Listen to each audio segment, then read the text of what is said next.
Good morning. Good morning, everyone from the American Heart Association home office. Welcome to STEM Goes Red 2020 style. My name is Dr. Angelica Hardy, and I serve as Vice President of Health Strategies here in the greater Cincinnati area. In that role, I have the awesome opportunity in leading our health strategies work, including things by addressing and decreasing hypertension in our region, decreasing the use of tobacco and e cigarettes, as well as increasing access to healthy food. I am so excited to bring this program to you once again in 2020 style. And I think our time together this morning is going to fly by. We do have a couple breaks, stretch breaks, maybe grab a snack breaks. I have a couple healthy snacks with me as well. So I ask that you give your full attention during the program, and I promise you'll get an opportunity to get up and stretch. Make sure you've seen the notes kind of scrolling past. Make sure you use your chat box, take the polls, ask any questions to our panel discussion later. And at the end of the program, we will have some awesome door prizes that you do not want to miss. So for our friends watching on YouTube, hello. We want to create a quick YouTube account so you can leave your comments there if you want to engage on Zoom. We do have another part of our awesome team engaging on on YouTube as well, and they will shoot me the information, questions, anything engaging in the chat as well. So please participate if you're watching on YouTube as well. So, okay, let's get some friendly competition going. This is the part where I want you to rep your school. I need you to give your school a shout out, the mascot, your school, anything that maybe represents your school, and select everyone when you respond. So not just coming to me as a panelist, but everyone, all 100 plus of you in here right now. So please give a shout out to your school. So I see a couple, go A's, Lakota East, Lakota West. Oh gosh, go A's, Schroeder. You guys are really fast. Mount Healthy Owls, Kings. Okay. Woo. Awesome, ladies. Walnut Hills, Woodward, Sycamore, Kings, Gamble Montessori. Oh, y'all are on it. Okay. Well, I need you to stay this engaging the entire time we're here this morning. So that's great. I need you to respond to all my requests. I see Princeton, Woodward again, Princeton, William Henry High School. Okay. Hey, everyone. Good morning. Okay. So, wondering why the American Heart Association is hosting the STEM event. If you've never attended in person before, I'm so glad that you are here with us virtually today and wondering why we do this. The Go Red for Women movement is a part of the American Heart Association. It's all about empowering, motivating women, girls, and the community to take charge of their own health and their futures. Heart disease is the number one killer of women. You can be a part of that solution to this awful problem plaguing our communities and our families. We want to ensure that by providing you opportunities to learn more opportunities about STEM, so science, technology, engineering, and math. So we're super excited for you to be here this morning to really continue to engage because I know you are all learning about it in school. So we're excited to build upon that learning this morning. So next slide, please. I'd first like to thank our incredible sponsors. This program is free for you today and your school. So let's flood the chat box with some thank yous to our sponsors who realize that it's so important to have women in STEM fields and supporting women's heart health at the same time. So the Christ Hospital Health Network, Kroger Health, Cal Brands, United Healthcare, and 8451, and Messer as well. So say thank you. You guys are just awesome. This is great. Thank you everyone for saying thank you to our incredible sponsors. So next slide.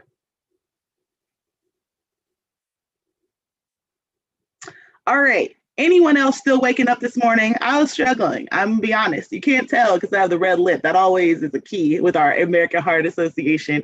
But I was struggling a little bit this morning, starting to get cold. So I need to see if you guys are still up. And I need you to take a poll for me. So this is going to be our first poll, just warming us up, getting us together for the day. My poll question is, what did you eat for breakfast this morning? Did you have things like coffee, maybe sugary cereal, which is a guilty pleasure of mine, fruit, eggs, or did you skip breakfast? And if you're joining in on YouTube, be sure to also chat in your answers. All right. So some people skip breakfast. Someone had some fruit or some eggs. Whoops. Some people had some sugary cereal, coffee. Y'all are coffee drinkers? I had some tea, pancakes, waffles, pastries, and other. Okay. Skip breakfast. So everyone's going to definitely need snack time in a little bit, for sure, if you all skip breakfast. So I'm going to make sure that I keep you engaged and take a break to go get you maybe a fruit or some eggs during the break or some snacks or things like that. So, all right, I'm not doing my job unless I tell you a little bit about heart disease and why we're together today. Did you know that 80% of cardiovascular disease is preventable?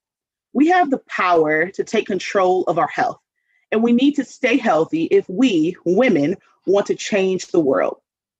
First lesson is knowing the signs of a heart attack. So, did you know that men and women have different symptoms? Take a minute and look at this graphic. There might be a quiz later. So, now you're going to hear from a few young women living with different types of heart disease. So, take a quick look at this, and then you're going to hear from a couple women in our community. There may be a little transition in virtual space. When I was born, my mom was told by doctors that I probably wouldn't be able to live long without a transplant and live on all these meds and IVs and different things like that. When I was 6 years old, I had my first heart transplant. When I was 12, I got a pacemaker. I had my second heart transplant when I was 16, and now I'm 19 and doing the best I've done ever in my life. No matter what age, heart disease can affect anyone. I am living proof that you can fight this and win.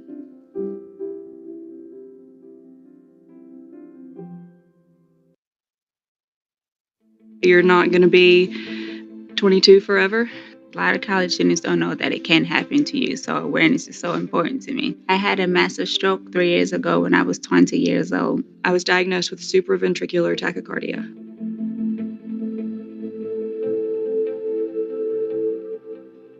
There's going to be a day when future you is going to think it's awesome that you quit smoking, whereas right now you think, this is fine. We all feel fine now, but one day we might not. The doctor said, look, you're young, you have family history of heart disease. If in 3 months you don't lower your cholesterol, you're gonna need medicine. The key is to change small things in your life so that you get used to it. And you start craving healthy foods, like you start craving a salad, you start craving fruit.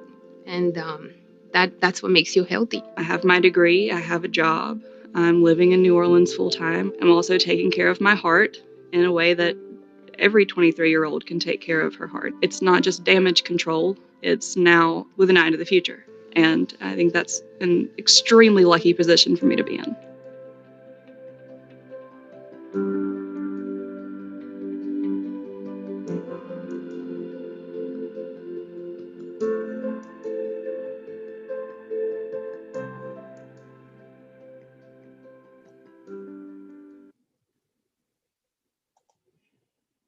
Wow, that's a great video, inspiring stories to really watch this morning to get us started about the importance of educating ourselves and our community about heart disease. I love hearing these stories of survival. Did you know that we have a local campaign called the Red Dress Stories that celebrates women in Greater Cincinnati living with heart disease and stroke?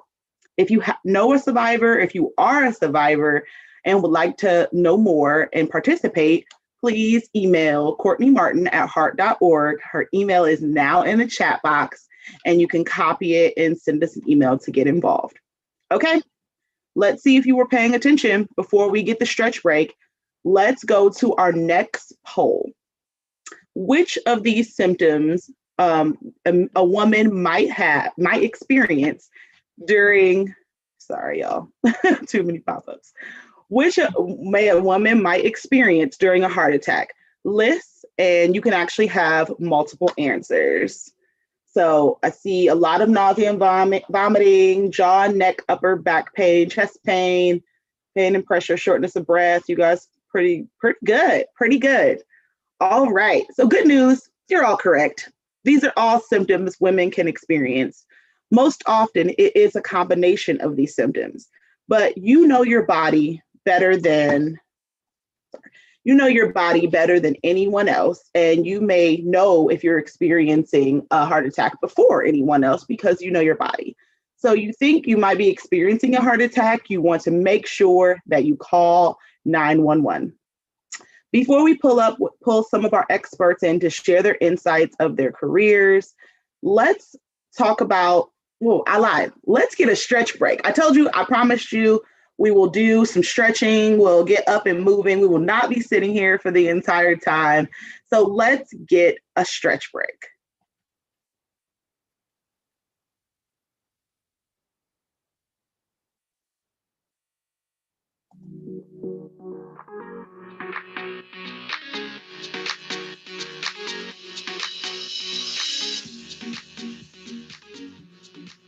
Did you know that LeBron James and Aaron Rodgers practice yoga? How cool is that? Well, you can practice yoga anywhere and everywhere. So, we're going to do a simple little yoga chair flow. As long as you have a chair, you can do this whether you're at home or at school. So begin by sitting upright in that chair position. Place your hands at heart center and feel that beautiful heart beating. Take a deep inhale through your nose. Fill up your breath like a big, big balloon. Exhale, release all of the air. Let's do that one more time. Inhale through your nose. Exhale through your mouth. Great job. With your hands still at center, we are going to drop our head down to one shoulder. From this shoulder, we are going to do a full head roll. So begin by dropping your head down to the front, rolling to the other side, all the way back, and back to center. Now let's reverse it. Roll all the way to the back, shoulder, and front. Oh, that feels so great. Next, you can drop your hands down to your legs, and we are going to roll our shoulders all the way up to our ears, all the way back down our back. Let's do that a couple times. Roll your shoulders up, roll your shoulders down. You might hear some snaps and crackles, but that's okay, as long as it feels good.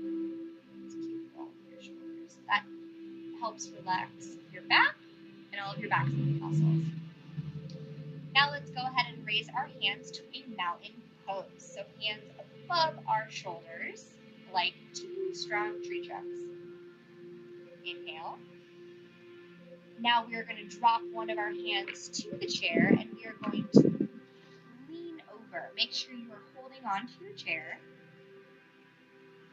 And let's rainbow over to the other side. Grab the other side of your chair and lean over to the opposite side. You should feel this stretch in your side body.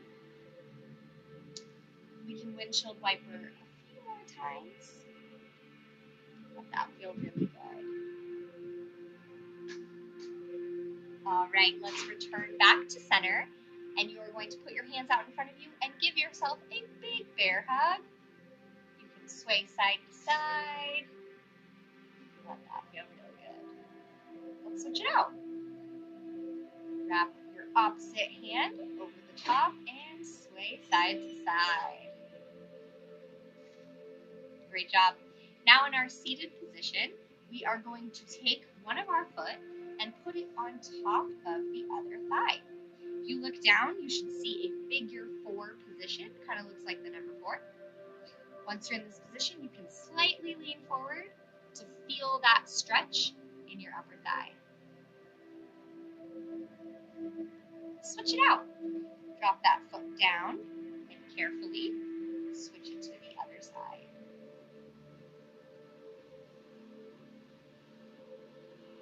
Great job. A couple more poses. Raise your hands back up to mountain pose. We are going to slightly back bend and cactus our arms. So like a cactus, look and gaze up towards the sky or see we're going to roll all the way down. If you can touch the ground or your feet, lay your chest onto your thighs and relax your head. Now slowly, with your head last to come up, we're going to roll up to a seated position. Roll your shoulders up and down one more time. Great job. You can do chair yoga anywhere and everywhere. See you next time.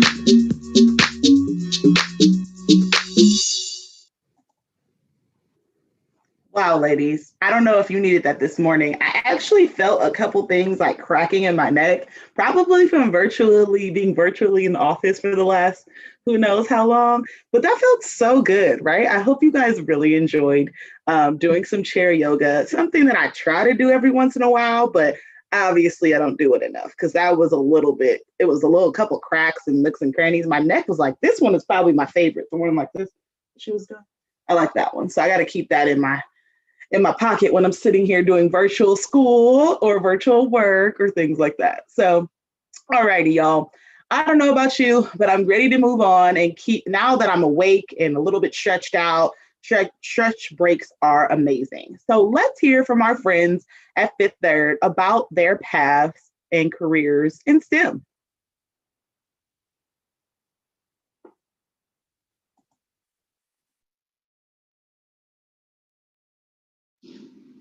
Hi, everyone. I'm Bill Marie. And I am Esther. We're here with the 2020 STEM Goes Red Ask the Expert section. So we're going to ask some questions about how Esther and I got into doing what we do. So with that, Esther, I have a question for you. When did you realize you wanted to go into the STEM field? I actually got into STEM by accident. I wanted to be a teacher all my life. And so when I went to college, I was thinking that that was my path, but I started to find that I wasn't being fulfilled or I didn't feel fulfilled. And so I decided to do what I was good at. I was extremely good at math. And so I went into accounting and got my associate's degree. And then after that, I went into finance and I got my bachelor's degree. And that got me working here at Fifth Third Bank. So it was by accident, but I'm very glad that I did. That's pretty cool. So tell me, Bill Marie, what was the path you took in school to get you where you are today? So basically, I am a business major. I started off in school, I got my associate's degree as well. I got it in business administration. Then I went off to get my bachelor's degree and I went to this business school. And then later on in life, while working at the bank, I actually went and got my Master's in Business Association. So I have my MBA as well. Very nice. Yeah. Very nice. So what inspires you and why? I really have to say that's all of you. When I think about the future, when I think about what I do and how it makes a way for you to do what you're going to do, that's inspiring to me. Being able to empower young women, being able to empower each other, those kind of things make me happy every day. And so my job inspires me not only to be better, but to do better. But I would say, honestly, people inspire me. Things you do inspire me, things that you will create and invent get me excited about the future. And that kind of gets me going, to be honest with you. That's pretty cool. Yeah, I love it. Okay, Bill, what are you most proud of on your job? I love what I do.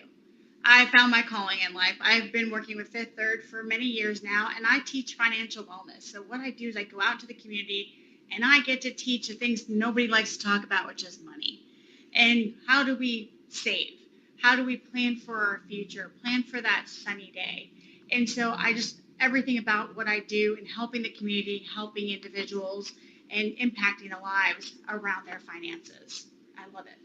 I like that too, because when you think of a bank, you don't think of necessarily teaching financial wellness classes. You don't think about going out into the community and teaching classes. You think, I got to go to the financial center and put money in the bank. There's so many other fields that you can go into. When you think of math and you think of STEM, there's a world of opportunities. And Bill and I have special jobs at the bank where we do a little bit more than just the finance side of it. We do a lot of work and helping people in the community, and we both love it. Yeah, it's a lot of fun. Yeah.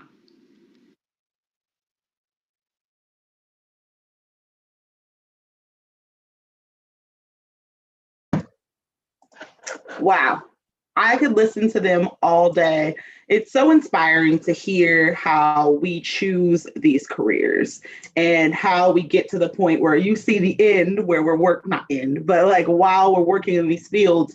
But so much happens between that time when you're in that job or you're in that career, and how you got there. So it was so inspiring to hear those ladies talk about their careers and also talk about how they're focused on empowering you and supporting you when you get into those opportunities. But I don't want to talk to you all morning. I know I love to talk and I can sit here and engage with you in the chat, but let's have a choose your own adventure brain break.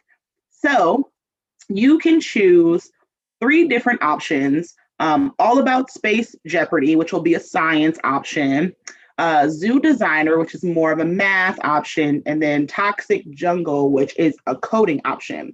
The links are in your chat box, so you can choose which one you want. And then you can go and we're going to take 10 minutes on these choose your own adventure. So this will be by yourself. And then I will come in and check in on you and kind of ask a couple questions. So have fun. I'm going to choose, I think I'm going to try coding. All right, we'll see how well it goes.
Hello, ladies. All right. How has choosing your own adventure gone for you? Let me know in the chat box if you want me to give you a few more minutes or if you want to move on. So, were you able to try multiple? I will be honest, I started a little rough in coding and then I realized it was timing me and I was like, I gotta get a little bit better at this. So by level 3 or 4, I was like, okay, I figured it out. So do you want to try a new game or sorry, a new adventure? Or do you want to move on? Were you able to try a couple of them? Let me know in the chat box and we will either keep going or I can give you a few more minutes to try another one. Oh, tried all 3. We can go on. I just used some calc methods. Oh, awesome. Only did 1, tried all 4. Okay, so some of you were able to try a couple, excuse me, even in that time. So we will move on. Please take these links, and if you want to try any of these adventure games later on, please do that. Okay, so we're back. We talked about some of the different Space Jeopardy was fun. And please take them if you would like them, and you can always try them later. So if you were one of the people that said to give you a few more minutes, please take them. We'll have another break, and maybe you want to play in another break or later this afternoon when you have some free time. All right, so now we're going to do an escape room together. I do not know all the answers, so I'm really relying on you to make the guesses in the chat box. So you ladies have been awesome all morning with helping me in the chat box, so please continue as we go on. So we'll do this together, and here's the link you want to follow along, or if we need to go back a page or 2 for a clue. So, someone said I'm good with these. Perfect. I need this. I'm okay. I've gotten out a couple of escape rooms, but I've also been bad at them before too. All right. My friend Courtney is actually going to help one of our Go Ed for Women directors is going to help us through this exercise. So we're going to do it together. Good morning, ladies. And Hey, like Courtney. Angelica, I am not good at these, so we are fully relying on your help this morning. I don't have the answers. I did start this one a couple of weeks ago to make sure it wasn't too hard or too easy, and I got the first few and then promptly forgot the answers. So I'm going to share my screen. You can't answer anything. You can't help us because we have to be in this together. Okay. Yeah, I wouldn't remember how. Okay, so I'm going to share my screen. We're going to do this activity together. And then Amanda or Angelica, as these ladies provide some answers in the chat box, maybe you can shout those out to me so I can input them in. I got you. Form. All right. Awesome. And Divya said you look pretty, by the way. She might have been talking about you. I don't know. Well, I'll take that too. Both of us. Today. Thank you, Divya. I don't know who you're talking to. All righty.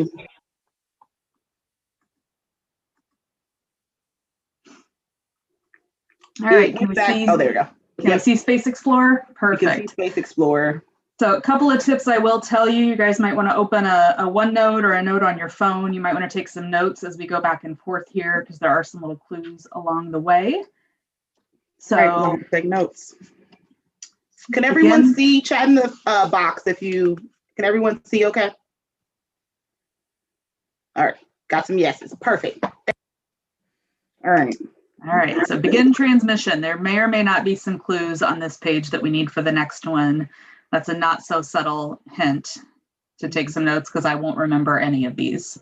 So I'll leave this up for a second and then we'll go to the next page. Simulation code, okay. 101. Wait, I'm not done. Ladies, are you ready? I don't know what I'm gonna need. That's why I'm relying on them. All right, do you all have all of this? Oh, put it in the chat. So genius already. Okay, duh. I'm like writing it down, Pierce. Okay. All right. Okay, I think they're ready. Let's begin our launch. Our input code to initiate launch sequence. I'm gonna say code. It's that number that, right, ladies? Yep. All Anybody else? Okay, yeah. 101-958. Success. All Okay. right. All right. I mean, we're getting out. I'm already confident. That was a warm up. Oh, okay. That wasn't. Yay. The launch sequence has the star chart to continue. Okay. Am I supposed to be able to see? I can zoom in a little.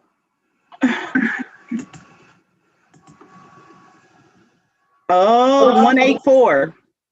Count the numbers of the number in each dot. Okay. 184. 184. 3-digit code. Yep, 184. Our ladies are supporting me. Oh, what? Giving us a hint. What order the color tells you stop and go? So stop, it will be 4. Oh, we missed that part. Okay, 4, 1, 8. Sorry, y'all. Not supporting. That's why we're doing this together. They're like, ma'am, follow the instructions. All right, ladies, I I'm think listening. we made it through that one. Let's see if we can now navigate our star chart. Okay. Not only should you be able to read the star chart. So, left, right, up, and down. Left, right. Oh, wait, we had a question. So the last one, it said stop and go. So we thought it was just read it like the regular way, but it really wanted us to go from red, yellow, and green. So I should have explained that. Yeah, but we had to catch a couple of clues there. So the colors and the numbers and the stars. That's probably why I've never gotten out of a room before. Okay, we're early morning critical thinking. So all of you that had coffee for breakfast, you should be able to help us right now. That's probably who all got it right the first time. Okay. All right. So let's look at this navigation. Left, right, up, and down.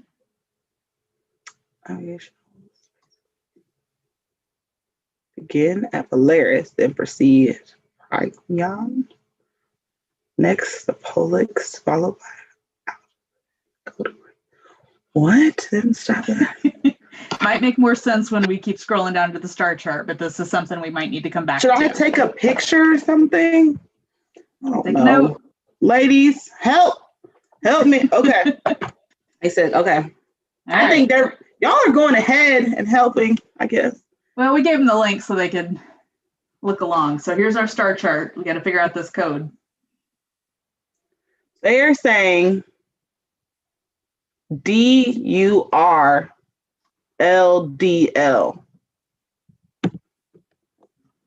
Down, up, right, left, down, left. Well, okay, I lied. No, they're saying, was that right? That was right. Oh, yay! We had a couple different, yay! I don't know who got that. For brilliant high school students. That's all I can say. Who else got it? You guys, like, so many people are responding. I think it was Elm Woods. Awesome. Is the one I read with that one. So, yay! Okay, keep going. I'm excited that we're doing it. Okay. So the next one, it says you might need to open a new tab to Google search. So get your phone or a new browser window open. I'm really not. I'll be honest. I'm over here just reading the comments because this is them all the way. I thought it was 184. So. All right. Got to be able to identify M31, M51, M63, M101, and M104. Okay. M31 is known as Andromeda Galaxy. The first answer from Kelly. Did I spell that right? Andromeda. Yep. Andromeda. Andromeda. Right. Yep. Everybody said yes. Kaylin agreed. M51 is Whirlpool Galaxy. Oh, wait, now y'all are everyone's there now. Okay. Thank goodness for Google. I know. Whirlpool Tell me Galaxy. if I spell something wrong because it won't let us go through. Okay, yeah. Right. No, that one's right. Whirlpool Galaxy. M63 is Sunflower Galaxy. Right? Yep. Okay.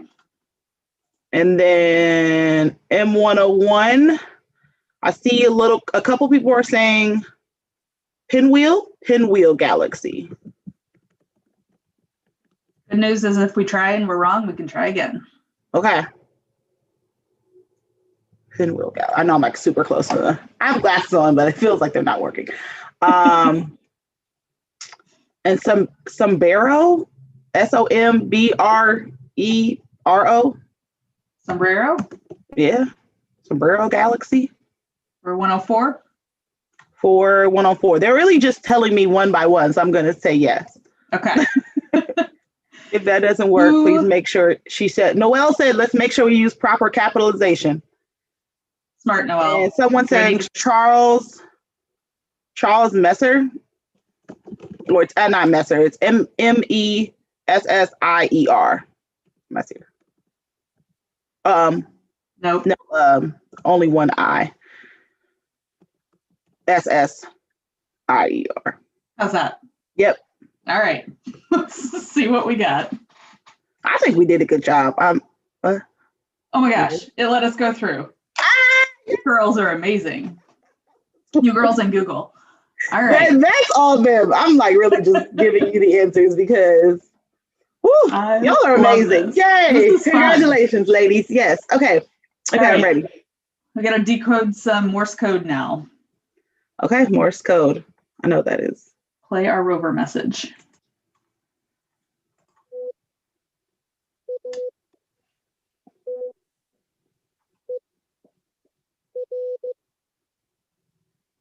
Okay, we're going to play that again. Everybody ready with their notes, dots, and dashes? Ready. I'm ready. I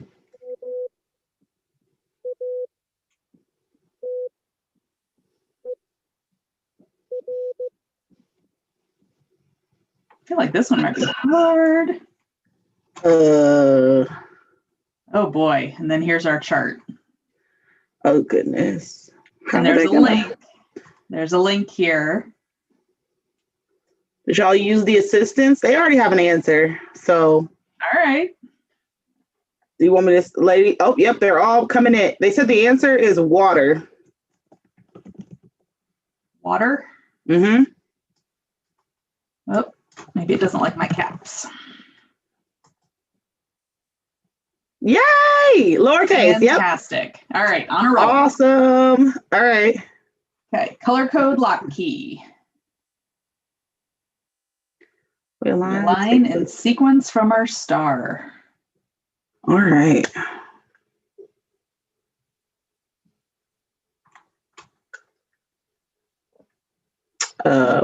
What? Ladies, help me. They'll tell us. They'll tell us, Angelica. We don't need to know the answers. What? 325-614. Cecilia said that's the answer. Where is she getting these numbers from? I'm liking this space art. So I think there's a code at the bottom. Are we seeing all these symbols? Oh, okay. Oh, okay. There's our color code key. So we'll try her answer here in a second. I want to scroll back up so everybody can see that now, the codes. And again, you can come back to this, ladies. We will send out an email after the event with links to all of these activities if you want to play them again or try to stump one of your siblings. So you'll have access to all of this later too. Or try to stump an adult because this is like one of those brain teaser things for me. All right, what was our answer that came through? All of the ladies have said 325-614. I'm gonna assume they're right. They've been right so far. They've agreed. Yep. Perfect. Right. And use the numbers next to the switches in the order each would be turned on. So that's our next code. Turn switches. Turn the switches on in their correct order. Okay. Here's our control panel. And I'm assuming they've all scrolled ahead to see the key. Because I was like, how do they know? Because they have the link. Oh, I know. I'm like, how are they getting all these? Okay. All right, we getting some answers in.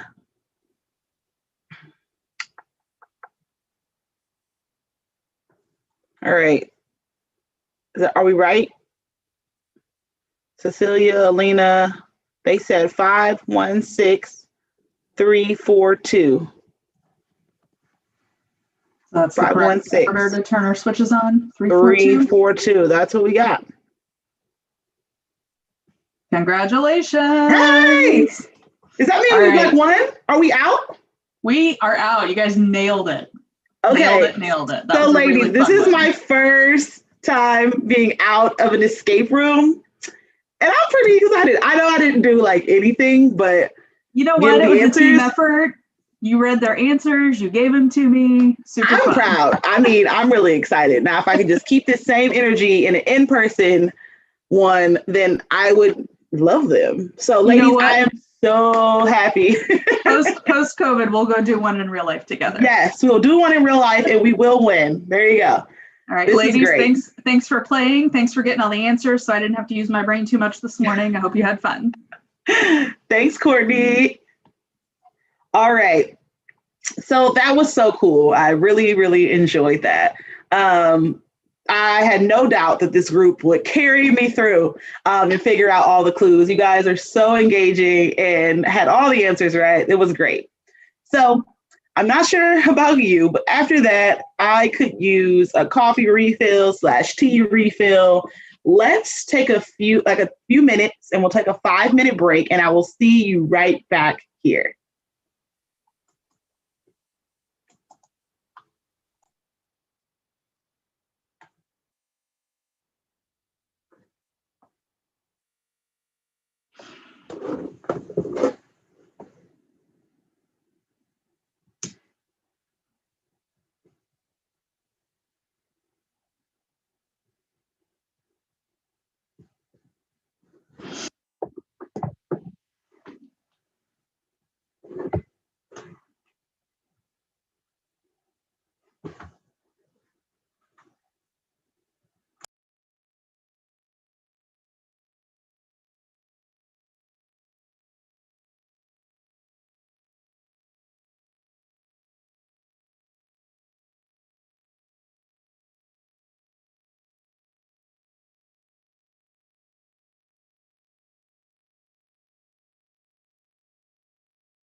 We're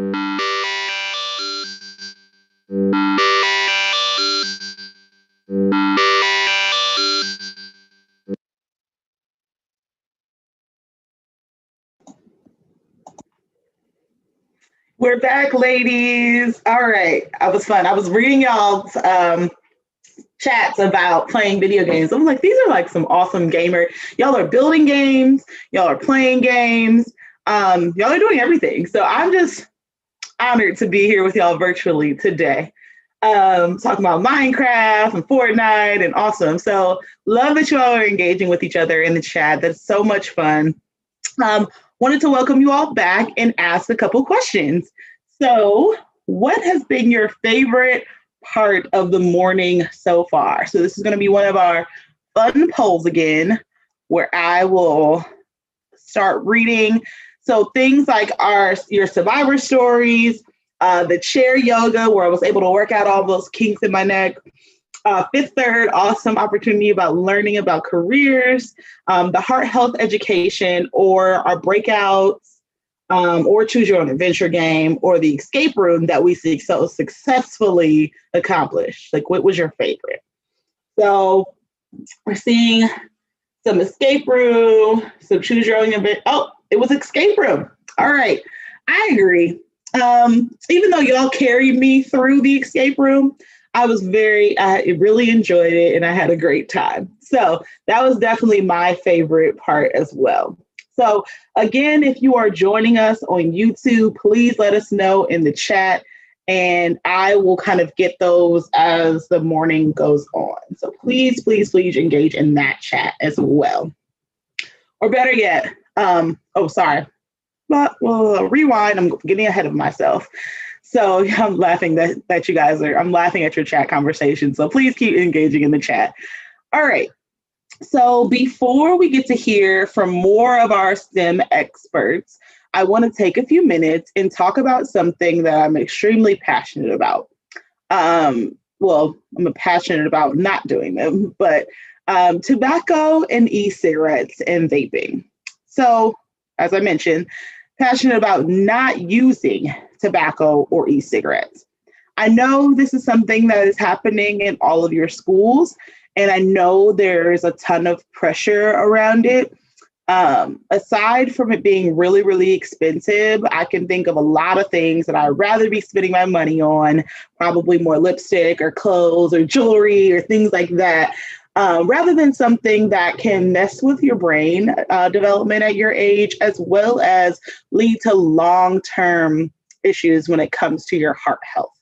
So I would love to show you a video of Claire as she talks about vaping, and we'll come back and talk about the video.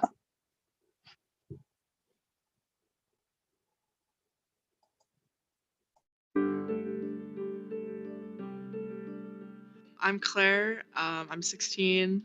I'm a junior. Well, I started vaping when I was probably in 8th or 9th grade. It started through sports, honestly, just people on my team. Like, that was who I was with most of my time. I didn't like it at first. It hurt. I coughed. I was like, this is icky. I think we need to deal with mental health and the reason why people are using.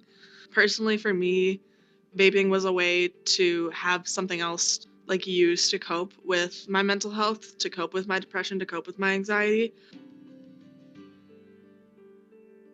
I would go through 3 pods a day, which would be like my pods held about like 2 milliliters.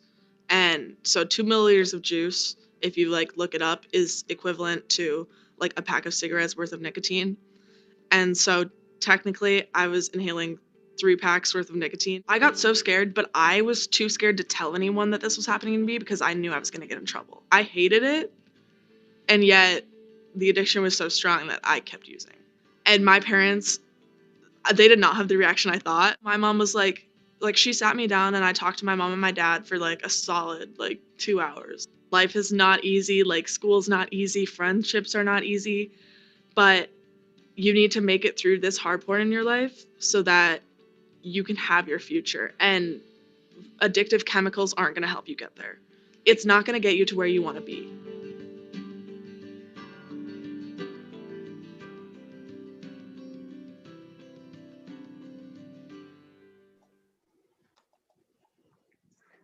Awesome, ladies. I think Claire's story really explains why we don't want to vape. We know the importance, we know what the health implications are, but it's also really important that you know that there are people there to support you. I think the best thing that Claire mentioned is how her parents reacted and how she's now able to tell her story to inspire and really hope that you will not vape. And if you are vaping, you will get some help in order to quit. So thank you for watching that video. And definitely want to support friends. So that's another big thing. If your friend's trying to quit, if your friend needs support, that's another. I think you guys are all super supportive of us scene, even though we're not physically together, but virtually together. So I know all of you are super supportive and can also support your family and friends in that as well. So if you have a friend that is ready to quit vaping, you can text HEART at 88709 to get anonymous and free support. So if you need tips on how to stop smoking or other resources, you can click the link in the chat box that's in there right now. And we have a few minutes if you have any questions about tobacco or vaping. I do this work every day. I have the opportunity to work with health departments and schools. So if you have any questions, either ask in the chat box, but you can also use the Q&A feature as well. So you have that at the bottom of your screen where you can ask questions. I also want to say our awesome YouTube friends that are watching on YouTube, please get your questions to me. I have my phone in hand so I can receive those questions from our awesome team members as well. So please let me know if you have any questions about vaping. Does anyone know someone? Does anyone need support on where to go with their friend? If they need help, I'm your girl this morning. So please let us know if you have any questions. I know a couple of the panelists already stated, they're like, just don't do it. It's not good for you. So that's great. Thanks, ladies. But if you have any questions, please let me know. All right. So isn't it safer to vape than smoke? So I think this is one of the most common misconceptions when it comes to vaping and smoking. So actually, the market industry created the term vaping. Vaping is smoking. I think they try to differentiate the two because after, you all were probably not even born, but 25 years ago, there was huge pushes to eliminate tobacco use and smoking has started to lessen all over the country.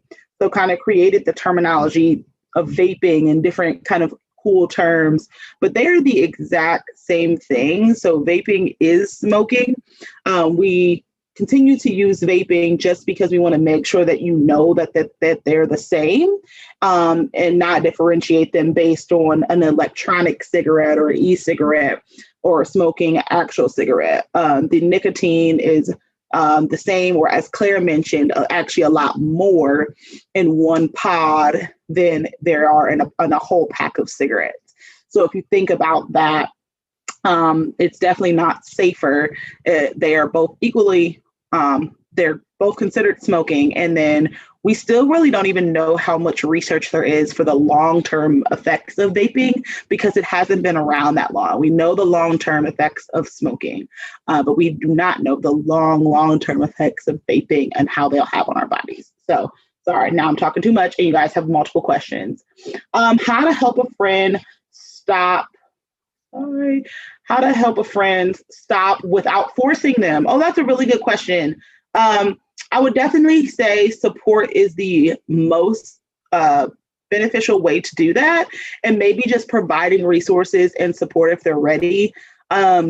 they may not be ready, but if you're there when they are, that is the most important thing. So if they are open and willing to have resources like the free ones that we've provided for you today, and we'll send out in the email after, I would say that's the best way. People are only going to quit when they want to, but you can be there when they're ready to make that decision. And when it gets hard, you can be there to support them through it. So that would definitely be my advice on how to help a friend without forcing them, because you really can't force them, but you want to be there when they're ready to make that decision. So if you encounter someone vaping, how do you confront and help them? I think this is a little harder of a question because I don't know if it's like a person you don't know or not. But if you maybe are friends with that person, I'm going to say that. Maybe you can talk to them about similar to the last question of like support if you're ready to quit, how to be healthier, maybe talking about the negative benefits when it comes to just cost, right? The cost of those products. And then also, it's like not fun to be addicted to anything. Like, thinking about addiction and how Claire mentioned that she literally couldn't stop. And it wasn't even that she wanted to do it anymore, but her brain was so used to that amount of nicotine that the vaping products had that she could not stop. So I would definitely say, similar to the last question, was definitely supporting them when they're ready to quit and with information. And if it needs to bring in like a physician or maybe someone to support you that's an adult, I think that would be really helpful as well. If there may be additional things like going to the doctor as well as that. So how can you help your friends stop smoking if they weren't willing to? I kind of mentioned that, kind of help warn them, utilize some of the facts about it. We have a lot of resources in that quit smoking tobacco work where it's just supportive information about like how much it costs, things when it comes to long-term effects, both short-term effects. And one of the biggest things is with you all, your brains are still developing. Just thinking about that, you really want to give your brain all the awesome things for it to keep growing and, well, not growing, but enhancing. I don't think our brains necessarily get bigger. They just learn new tricks. So you guys can do more coding and you can do more escape rooms and things of that nature. And we don't want nicotine to impose on your brain development. So those are really things that you can help them really learn. Your brains are like a sponge and you are continuously learning and engaging with different things. And you don't want nicotine to kind of hinder that. So I would definitely say using kind of the information and facts that we have. Oh man, how do you help your friend when he says he stopped, but is just lying to keep your friendship? Oh, that one's really hard. I will definitely say at that point, maybe you really support them and say, I know you're still vaping and I really don't want to be friends. I don't know. I don't want you to lose your friend, but I want to say support them 110% when they're ready to quit. And maybe that's the thing. When you're ready to quit, I'm here. But if not, that's not something that I want to really do, or here's how I can help you. There's so many resources. So maybe it's sending a wonderful text saying, I have this awesome STEM event today, and I learned that you can text HEART to 88709 and get more information, and it's anonymous and free. So there may be not willing or not wanting to put themselves out there to this. So just thinking about that. Elma said, show that smoking can hurt you, cancer, bad breath, teeth rotting. If that you think may help with your friend and stuff like that.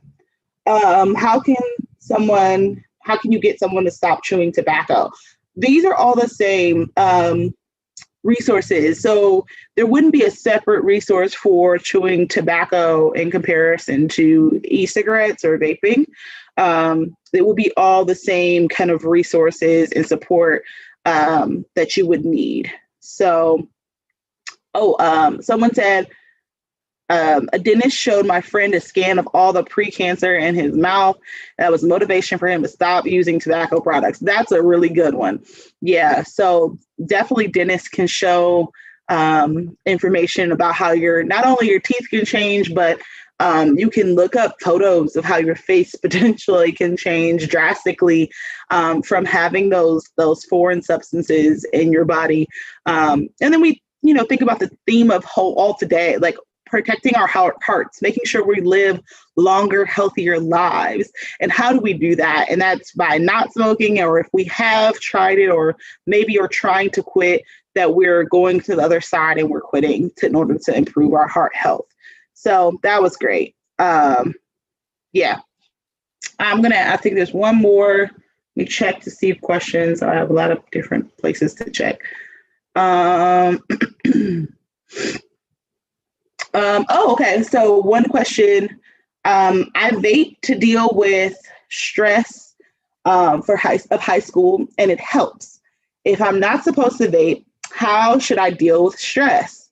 I think that's a really, really good question, because I feel like so often we're trying to think that these substances will help us deal with stress, but really they're actually doing the exact opposite. And this is not just a current thing. I will say a lot of people, adults as well, start smoking at their most stressful times in their lives. And that's really where it starts. And they think it's relieving the stress, but it's actually doing the exact opposite. And then it's extremely addicting as well, where then you're not stressed, but you're now addicted to nicotine. So dealing with stress, I think one example that we just did today was some yoga, or find some outlet of how to de-stress. And that may be yoga, that may be participating in some sport within your school, that may be participating in something that is outside of school, but maybe still challenging to your brain, where something like chess, which I don't know if you all have watched Netflix recently, there's a chess series, and I am not very good at chess as well, but it's awesome to get your brain out of maybe the thing that is stressing you out and onto something else. But we have to practice healthier habits of de-stressing. And I don't know if you all like to run. I know it's getting a little chilly right now, but it was really fun to go outside, take a walk, and do any of those things. So trying to find healthy ways to de-stress. And that's really, if you enjoy cooking, if you enjoy things like that, if you enjoy journaling, all of those are great ways to de-stress, and not choose smoking that can, that will be with you after those stressful times. And yeah, finding those early on for you all will be really, really, really, really helpful. Finding healthy ways to de-stress right now is definitely a great thing to have when you're younger. Ooh, great. Someone said playing in the snow is another option as well. Yes, playing in the snow definitely takes you back to being really, really young when you had no cares in the world. Definitely is a really good option. So playing in the snow, I vote for that one all day. So I think I'm going to ask one more question. Anyone watching? Ooh, watch some YouTubers you love. Yeah, listening to music. Anyone else? Anyone else have any fun? Oh, dancing, movies, reading. Yeah, I didn't even mention reading.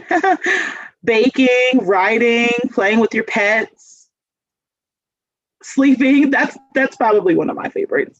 I love a good nap, I'll be honest. A babysitting, talking with friends, watching Christmas movies. Oh, definitely right now. So if you're stressed, there is an unlimited amount of Christmas movies available for you to watch. Running, I mentioned that. Those are great. Oh, going on hikes. I didn't see that one up there. Watching Hallmark. Yes, those are great. Journaling. Yeah. So y'all already have all of this down packed. So I'm kind of repeating some things. Oh, watching Disney movies. That's one of my favorite old school Disney movies in my. You guys probably have the new Disney movies. It's called Coffee Art. Oh, definitely. We didn't even mention it being an artist. Yeah, drawing and things of that nature. Oh, someone said Belting Halo by Beyonce in the shower. I agree with that. I cannot sing, but I really enjoy singing Beyonce. So, all right, drawing alone time. All right, I will keep going. Y'all are just in the chat having a great time, but I will say next time I belt Beyonce in the shower, I will be thinking of how we're de-stressing together. So, listening to Ariana Grande music, this is great. Okay, I'm getting ahead of myself. All right, so I think it's time to hear from another one of our experts. So, welcome Christina from CSX.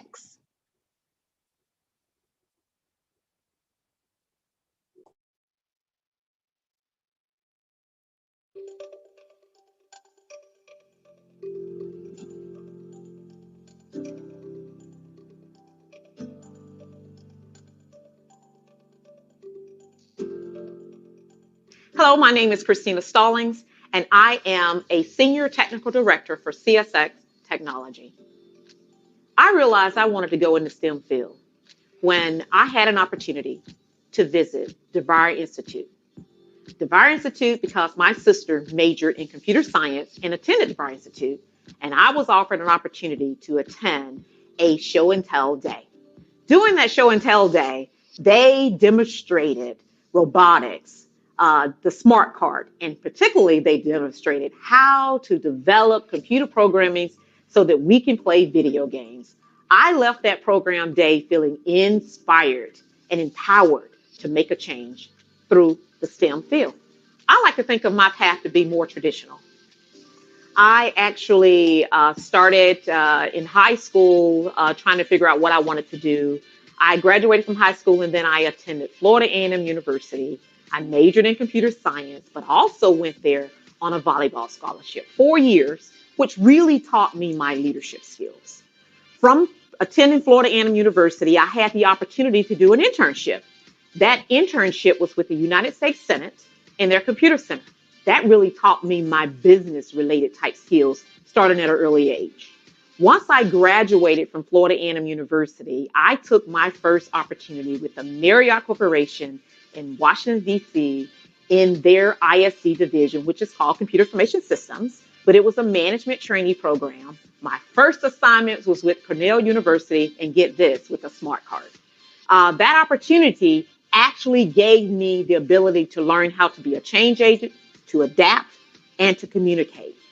From there, I decided that I've been in DC 3 years. I want to do something different, and that's how I made it to Jacksonville, Florida. I actually started working with the American Transtac, actually AT&T American Transtac, and I was doing programming support. Did that for about a year and a half, and then I moved on to where I am today, and that's with CSX, and I've been here 28 years. Well, not 28 years in the same department. I started my career off with CSX Intermodal. I then moved on to project management role, desktop support role, manager role, IT technical director, and now senior technical director, all still in the IT department. I think what's most important about that, although I went through all those areas, I then went back and got my master's in business administration from the University of Phoenix. I then also attended the Harvard Executive Program. All of these things prepared me to be where I am today, but not without obstacles. I think what's most important is that you learn how, through all of these things, how to adapt, how to communicate, how to be a team player. But at the same time, we have to learn how to play the game. And that's being who you are, true to yourself, and making sure that you make a difference.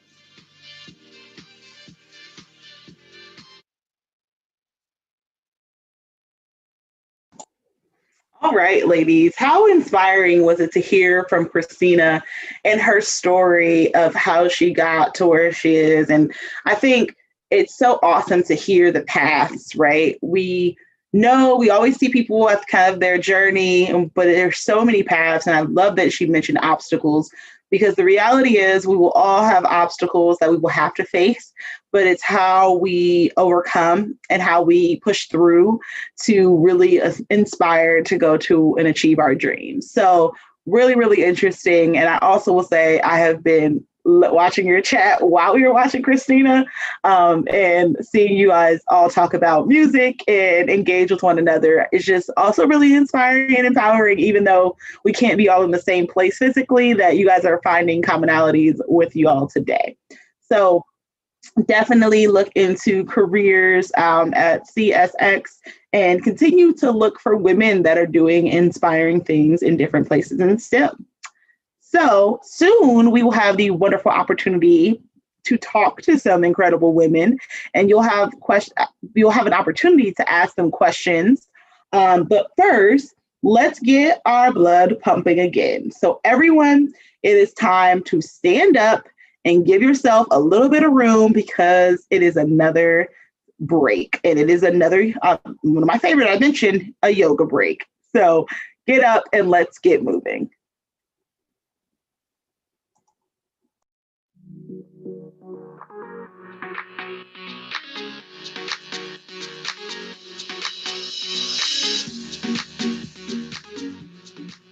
Hey everyone, welcome back.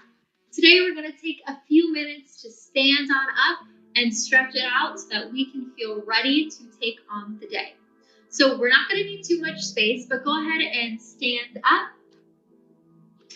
You can be on the mat or just on the floor, anywhere you are.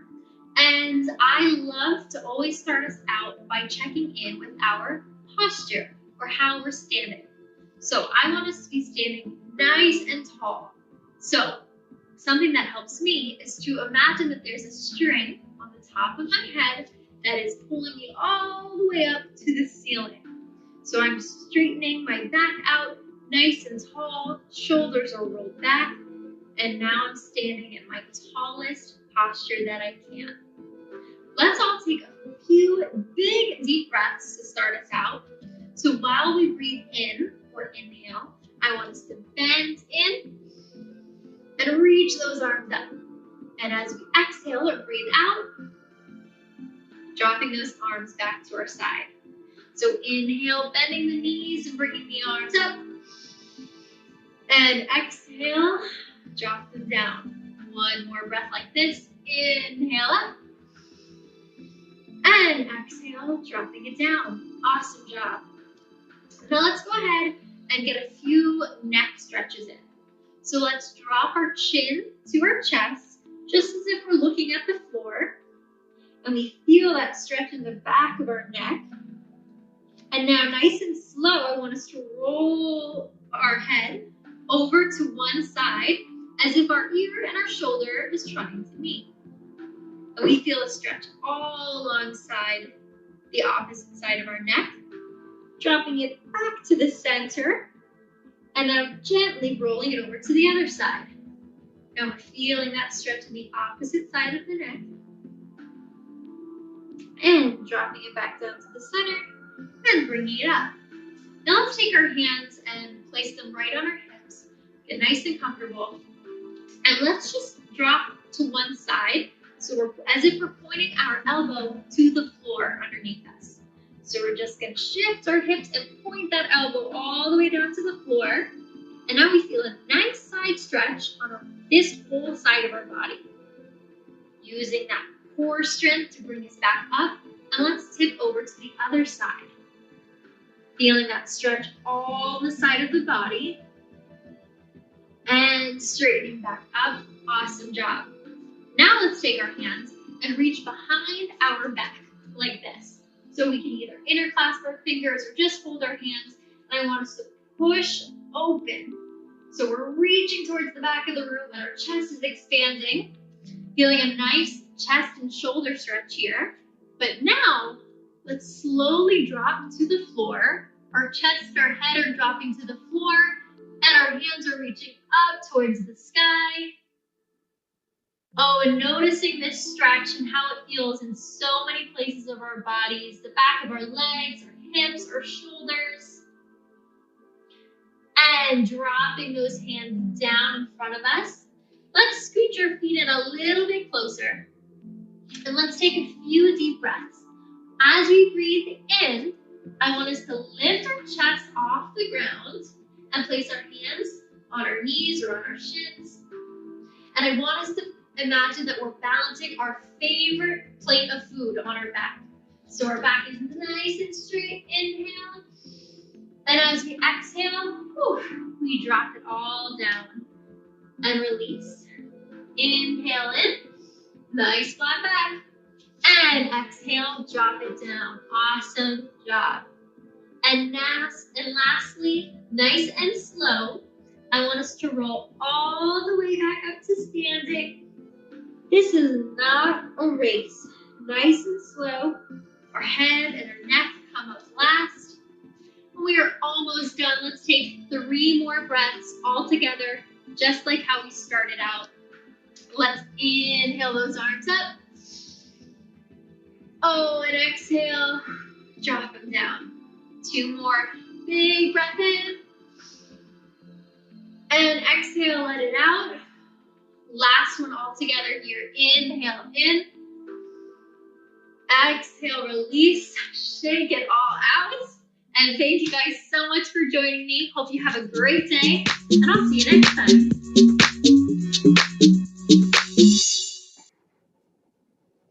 Ladies, did you enjoy the yoga? I'm feeling so much better.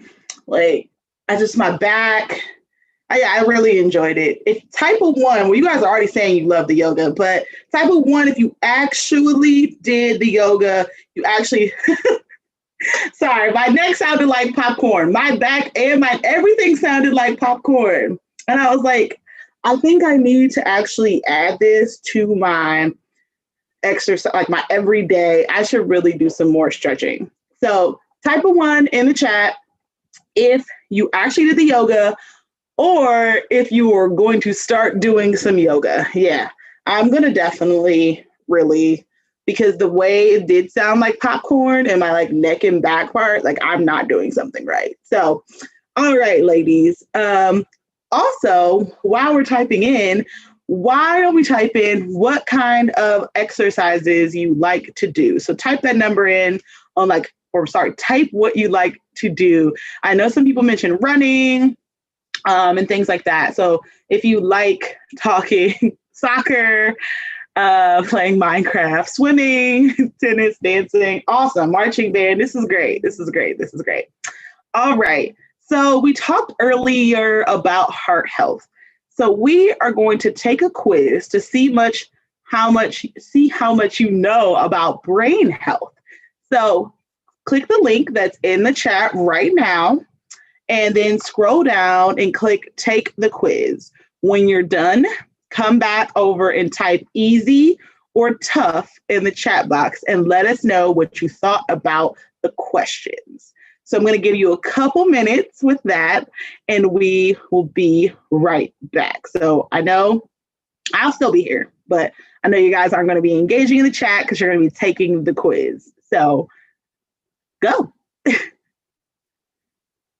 I will be waiting for your responses.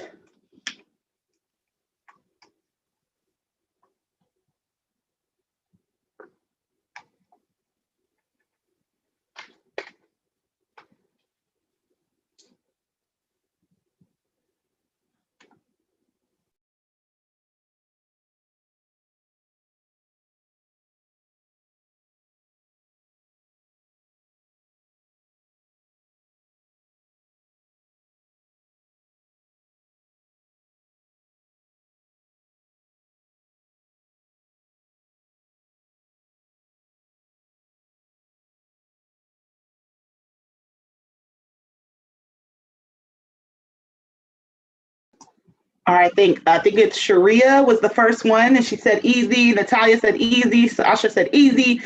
Michelle said easy. Emma said easy. Taylor said easy. Gabriella easy. Isabel easy. All right, so obviously, if I didn't know, we probably were not going to be able to stump any of you because we have just nailed all things this morning. Y'all just woke up on this great Thursday and was like, I'm going to kill it at STEM Goes Red. So I am just so proud and thankful for y'all to really be engaging and be all about today. So y'all are queens. Yes, got to flex the brain. Y'all have been flexing the brain all morning. So this has been so great.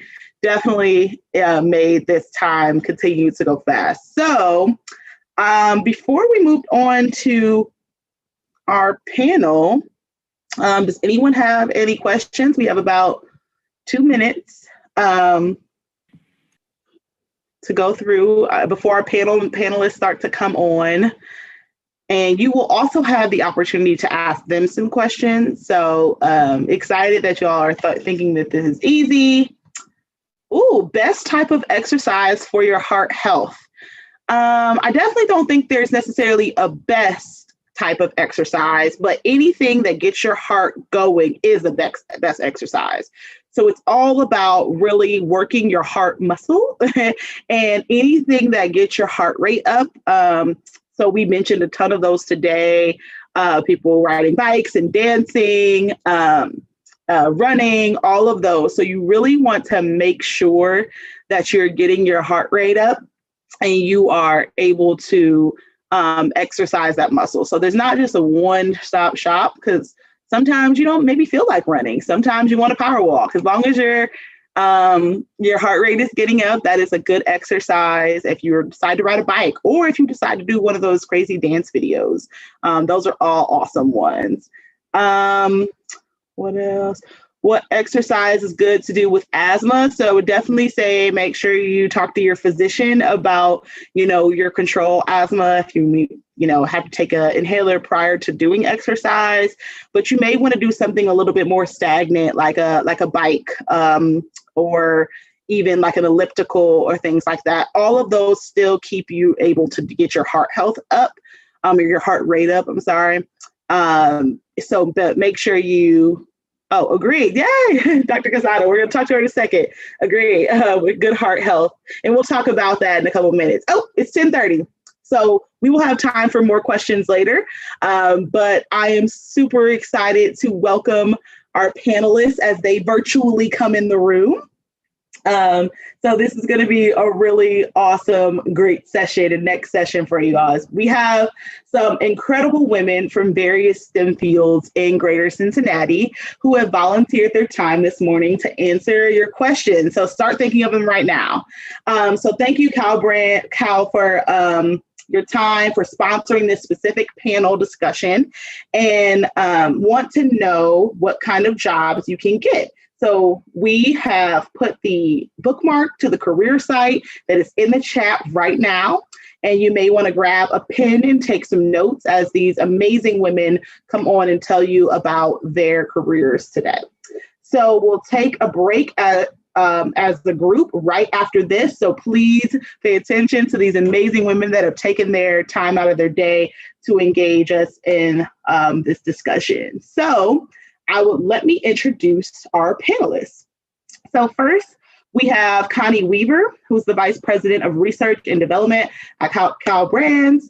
And then we have Dr. Odaime Casada, who is the Medical Director of the new Women's Heart Center at the Christ Hospital Health Network. And then we also have Christina Lindsay, who is the Senior Staff Technical Program Manager for GE Aviation. And then we have Mariah Adigwe that is a Senior Associate at Price Waterhouse Coopers. So welcome all of these amazing women here today. If you have questions as they start to get on the video and virtually in the room with me today, please start thinking about your questions, put them in the chat box, and use the Q&A feature as well. So I have both of those things open on my side. I'm managing all these different screens. We are ready. So ladies, welcome. Welcome to the virtual room.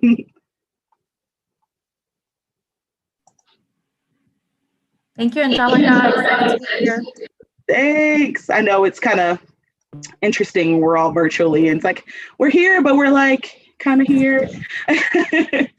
So as they come into the room together, I can't see y'all. I can't see your faces. Everyone else see them? It says the host hasn't started our video yet. Yep, host has to turn on her camera. That we want to see their beautiful faces. The lady said, our awesome attendees said, we need to see their faces. So we'll get the we'll get the permission so we can all see each other and momentarily.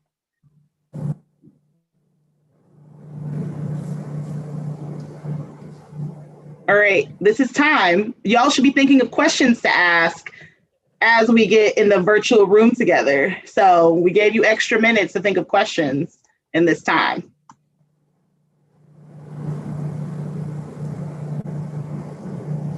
All right. How about that? We're here. Yay. All right. Good morning. And we have had a jam-packed morning. I don't know if you had the opportunity to jump on early. These ladies have gotten us out of an escape room. They did some coding. They did some space exploration. I mean, they have been killing it all morning, I'm going to be honest. So they are really doing great this morning and keeping me on my toes for sure.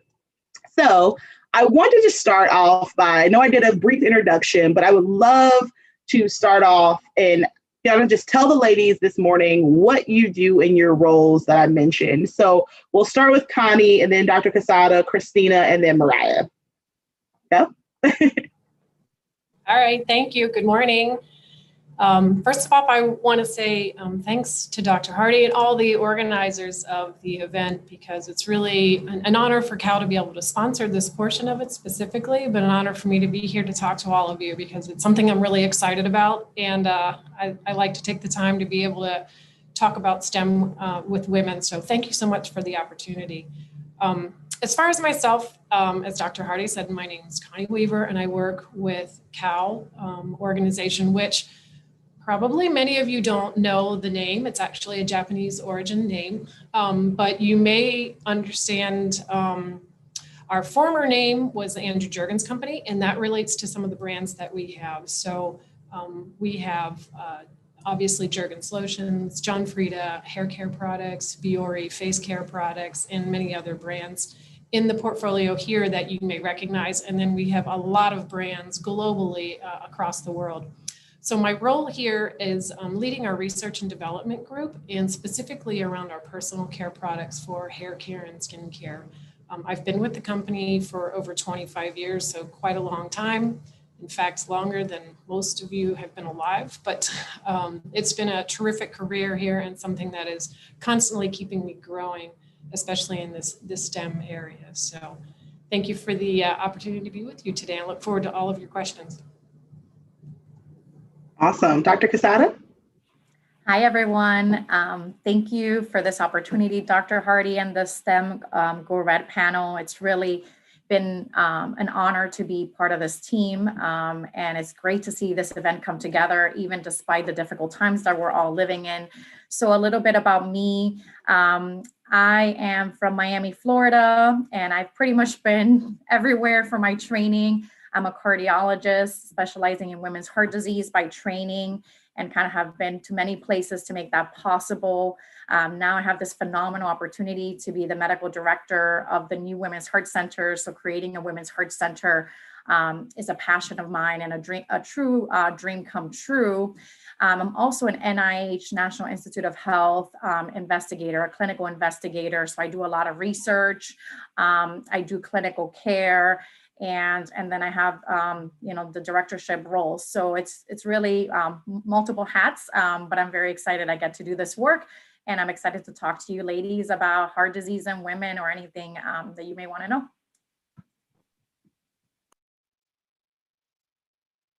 All right.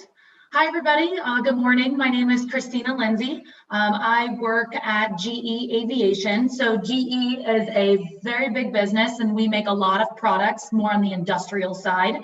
But GE Aviation in particular, if you've ever flown before, we make airplane engines. So if you're looking at a plane and you see the big engines on the outside on the wings of the airplane, we make those. So what my role is, I work in IT. So my role specifically, I support a system that we use at a number of our different global shops. So as an engineer or someone that's working on the shop floor, I have to go in and log in, and I have to clock my hours. I have to order material. I have to put in some financial numbers. Those systems, I am the manager of all of the support for those functions. So if you see, for example, if you think about like, oh, I'm going to go log into Facebook or I'm going to go log into Gmail and I have an issue, I contact the support team. So that's what I do, is I manage our support team for these systems that we use at all of our GE facilities that we have. So from a kind of a career perspective, I've done a number of different roles within IT itself. So I've done things more on the software development side, data analytics. So I've kind of spanned my career in a number of different ways. So I would be happy to take any kind of IT or technology related questions. Really excited, just as the other ladies mentioned, really excited to talk to you. I know this is a big passion of mine, and in terms, especially from the technology standpoint, getting girls and young women interested in this field, because there's a lot of really cool things that you can do, a lot of creativity that's in technology. So again, would be happy to answer any kinds of questions that you have from a technology perspective. Hey everyone, I'm Mariah Degway. I work at PricewaterhouseCoopers, an accounting firm. I work in our tax department. When people think of taxes, they just think of the literal tax return, but I do a lot of other things besides filling out forms. I work with both large and small companies, startup companies, companies that have been here for a long time. The part that I enjoy the most is when new tax laws come out and helping our clients apply those to their specific cases. So I'm happy to be here and happy to answer any questions you may have. Awesome. And you ladies have already started submitting questions, because how amazing is this panel today? I'm so happy to be in this virtual space with all of you. So first question is, and anyone can actually answer, and we'll see if anyone has any things to add, but what career options that can combine both art and STEM? So I think one of our attendees has an interest in both. Do any of your fields really combine the love of art and kind of STEM together? I'll take the first stab at that question. So from a technology perspective, one of the fields that you could consider is called user experience. User experience is a form of, from a technology perspective, of as a person who's using a website or using a different application, what's my experience of working with that and how can I make that the most efficient? So from a combination of STEM, you're combining the T of STEM, the technology side, as well as the art, because you're talking with people and figuring out how can I best design my website so that I can make users happy with it and then it also looks good. So from that standpoint, you would work with a lot of people who would be coders and developers and making sure that they're designing and building the things that you're creating. And it allows you to kind of play in both the technology and in the art space. So I would definitely look up user experience. There are some colleges and universities, if you're considering a major, that actually offer user experience as a major. Or the other option would be to look down like a technology type of path, like an IT or a computer engineering type of route, where you can also kind of combine some of those art and design aspects as well. So that would definitely be one area. Again, from a technology perspective, there's a lot of creativity options, but specific to art, that would be one way that I see a lot of people that I work with kind of combine that art and technology side. I think similarly, from our side of things, as you think about creating product design, yes, there's the science in terms of the chemical combination or the engineering in terms of the package structures ability, but the art aspect of it is all the sensorial and design pieces that have to come into it as well. So designing a package prior to actually creating it through the engineering of the components, or designing a product feel, sensorial aspects of look, color, touch. I mean, think about every time you use a product, all the elements that are very tangible and sensorial about them are the art that have to be put into the product design as well. So similar terms of user experience that we use in the tangible world of the product design, and the combination of the art that needs to come into it from the human emotional elements of it, but also be combined with the functional technical elements that the science portion brings into it. So there's really a lot of room for art to come into STEM world in a lot of different design and manifestations of those products and technologies to different people. That's awesome. I think that's something we often don't think about. Like, how do we combine our two favorite loves? So I think that's a great answer to the question. Thank you both. Another question: what would you recommend a student who does not know which major or field to choose? I think this is probably one of my favorite questions to get when it comes to career and conversations. What would you recommend a student who doesn't know what major or field to go into at the moment? You can go, Mariah. Mm-hmm. Take it. I would just start thinking about little things that you like to do, everything. Like, what makes you happy? What throughout your day, what do you find yourself doing? And then start researching like what jobs correlate with things that make you happy. I would say start asking your parents how they found their job, your friends' parents. Even when you start college, you still don't necessarily have to know, but I would suggest at least finding the school that you're interested in. So I knew that I was interested in accounting, but I wasn't 100% sure that I wanted to. So when I started school, I joined the College of Business. And with that, you have a bunch of general classes that you're going to take your first year. And that kind of helped me more direct, like, okay, I like accounting, I like marketing, and that made me further look into those routes. So first step is just starting to find what are things that you like to do, and then researching how you can find a job that correlates with that. That's great. That definitely think that's awesome advice. Anything else to add, or you all agree? All right. You mentioned. Sorry. Can I add one thing to that? Yeah, go ahead. I think I'd love to build on what she said is find things that you love, but it's interesting. It's kind of related to the first question.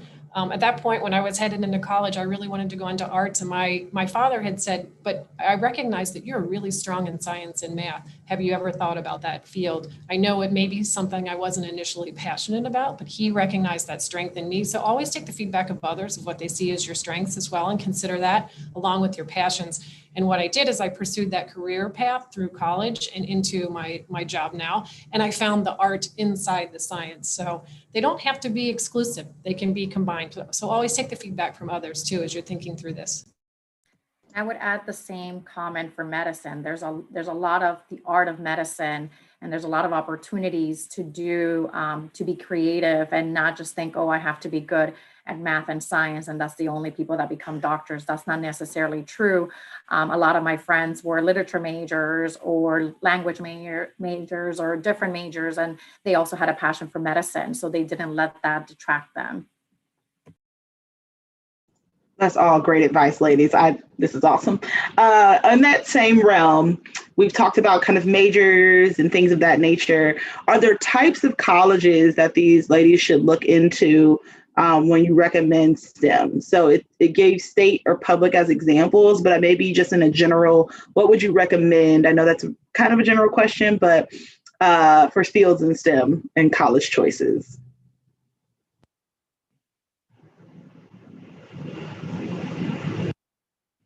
Was there anything that you all looked for specifically in making that choice?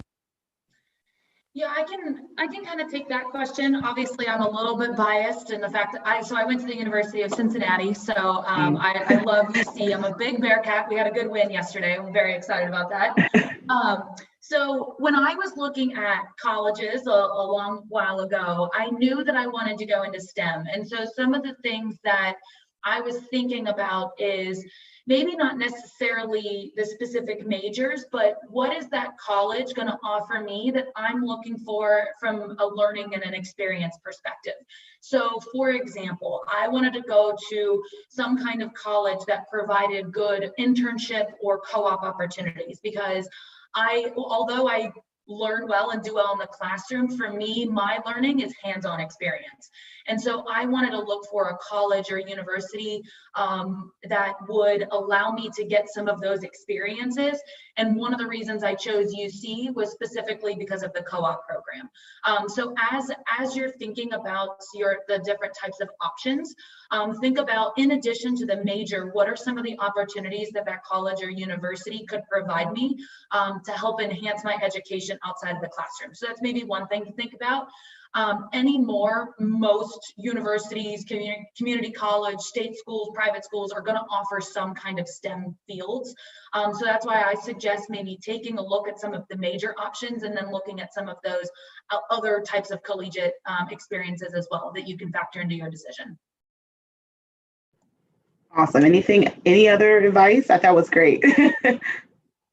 And I'm biased too because I went to UC as well. So, but there are so many other places as well that have co-op programs, and they may be the right fit for you as well. Did you have something, Connie? Yeah, sorry, UC alumni. So I'm not jumping on the bandwagon from that perspective. What I really wanted to say is you need to kind of do a reflection on yourself too. What kind of environment are you looking for? Because in the end, sometimes the college matters, right? In terms of the institutional value that comes along with it, but it also, what really matters is where are you going to be able to perform your best, learn your best, and accomplish your goals, right? And environment matters. So you need to pick a college that also fits with you. So you need to do some inner reflection on who am I? What kind of environment does help me perform my best so that I can get down the career path that I want. So I think that's an important element. And I think that was already mentioned previously too. Think about the environment that college is going to provide you as well, not just the name of the college. Awesome. That's a great advice. We have another question. It's kind of for you, Connie, and there's other people that can also add. So what's your favorite part about research and development? And then we answered some of the co-op questions. So I'm going to go to what type of adversity have you faced in your fields and how have you overcome them? So favorite part about R&D, and then any adversity. I think all of us kids have had some at some point in our careers. So anyone would like to take that one as well. So my favorite part of R&D is I love problem solving, to be honest with you. I started out before I entered in the personal care in the beauty field area. I was in the household area. And so the problems were a lot more functional there, how to solve a problem of cleaning something better, right? So it was fun because I love problem solving, whether that's puzzles on my own and little personal things like that, or actually at work. So, and I'm always learning when I'm solving a problem as well, learning from others and learning from the results that I find in research. But then when I switched over to the beauty field, what was really interesting is the problems to solve were very subjective, because what fragrance I like, what scent I like, what feeling I like on my skin, that is a wide variety, right? So the problem I'm solving becomes very, very personal. And so that was always really stimulating as well in the research and how to resolve that. So there are technical components to it, but that's a bit where the art comes back into. So I love that aspect of beauty in research and development as well. That's great. And any adversity tips and how we've overcome all of those. And I know, ladies, I could go on and on. So awesome ones that you can provide some inspiration to our ladies here this morning. I think I want to maybe start with that. I think, being a cardiologist, it's very common to be the only woman in the room. It is a very male, field. And so I would say, be confident in yourself and your abilities. And, just it's okay to be the first or one of the few people in the room. And you bring a very important perspective to whatever room you're in. So remind yourself of that. And I would say, as a minority too, I have faced being in, again, in a room where no one else looks like you, but it's good to not only look for mentors nearby, because sometimes you may not have those, but also look for mentors just nationally. And that's one of the things that I really learned about going to a lot of these, participating in events like these, participating in conferences, because even if you don't have those people that look like you and that are pushing the field in what you are interested in, perhaps they're somewhere else. And it's okay to have mentors from afar. So that would be my recommendation. Great. I think can we all answer this question? Because I think we all have probably some. So anyone want to go next? Christina, Mariah, Connie?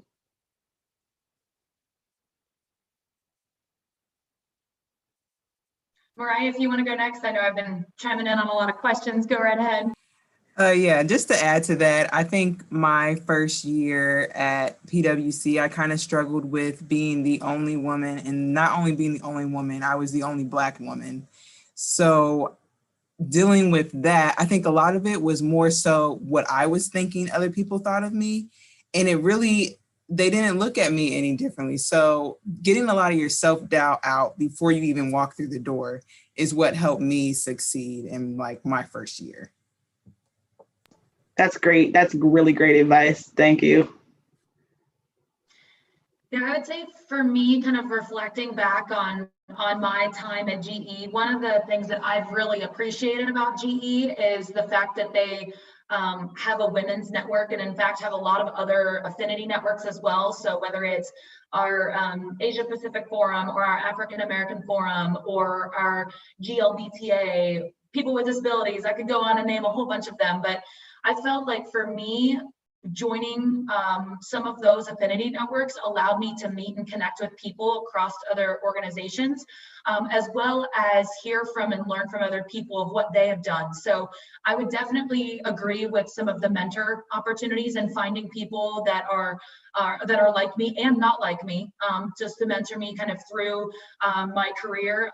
That's definitely one way that I've kind of jumped from my different roles is finding people and networking with people. But I also 100% agree on the confidence factor as well. So as I'm entering rooms, I, again, in IT, have been with people where it's all guys and me in a room. And I just have to make sure that I come prepared. I come with my data points. I come knowing that I did my research in advance and that I am confident in some of the ideas that I'm bringing to the table. And that's just one kind of own internal hump that you got to get over and enter that room confidently. So that's definitely what I would recommend. One, kind of finding that internal confidence, and then also finding mentors and connecting across different organizations, and finding people that are one like you, but then also that are not like you, that can provide those outside perspectives as well. That's great. Anything different, Connie, that you would like to add? The point, I think the confidence point is absolutely critical. And don't be confused. Confidence shows up in a lot of different ways. You don't have to dominate the conversation to show confidence. You have to trust yourself, know your topic, and speak when it's relevant, right? So don't let the outward expressions of how you may feel and look different, within a room of people, don't let that create a bigger portion of you and your self-doubt. Let your confidence come through, but it can show up differently. Because I'm a shy person. That was the thing for me. I was a shy person. So it took a lot for me to be able to speak up in the mixed crowds, right? Of where I felt like I didn't have the expertise, or I didn't have the length of time in the job, or I looked different, right? I work with at points in my career, I worked with different types of people from all around the world. And so we were all speaking different languages as well. So that can be intimidating. But the point is, have your confidence, know what you need to speak about, right? And say it when it's important. That's great. That's awesome advice. All right. We have a ton of questions and not a ton of time. So we're going to do like a spitfire, questions. All right. So one question would be, what kind of jobs can nutritionists do? And maybe where can nutritionists work? Maybe a better way to put that, if you want to be a nutritionist. So does anyone want to answer that one really quick? Definitely in the medical field.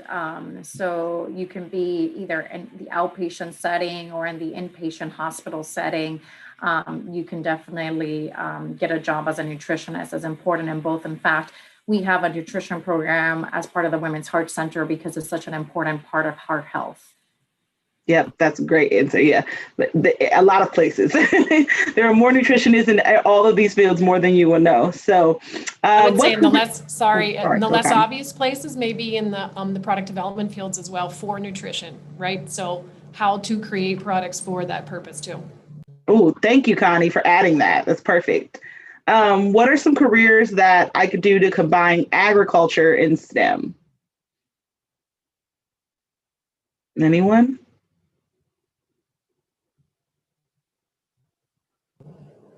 Again, the thing that comes top of mind for me, because I'm in the product development industry, right, is what types of products are about promoting better agriculture, organic science on improving foods, things like that, that also involve research or technology or engineering elements. So there's definitely a whole host of career paths out there and industries out there that you can take both of those interests and combine them. Awesome. What is a good, and sorry, I'm just trying to get as many done in the 3 minutes. What's a good major for someone that is interested in science, but does not necessarily like the research and experiment part? I might be able to actually answer that. I love research, but I really enjoy the public health part of public health. And that's kind of what I do every day. So I utilize all the science that the researchers and experiments, and I use that and put it into practice. So that's how we all work together in this kind of translational science. I had the awesome opportunity to have a research background, but that's literally not what I do every day. I'm able to work with researchers for what you see today coming out when I talked about tobacco, when I talked about heart health.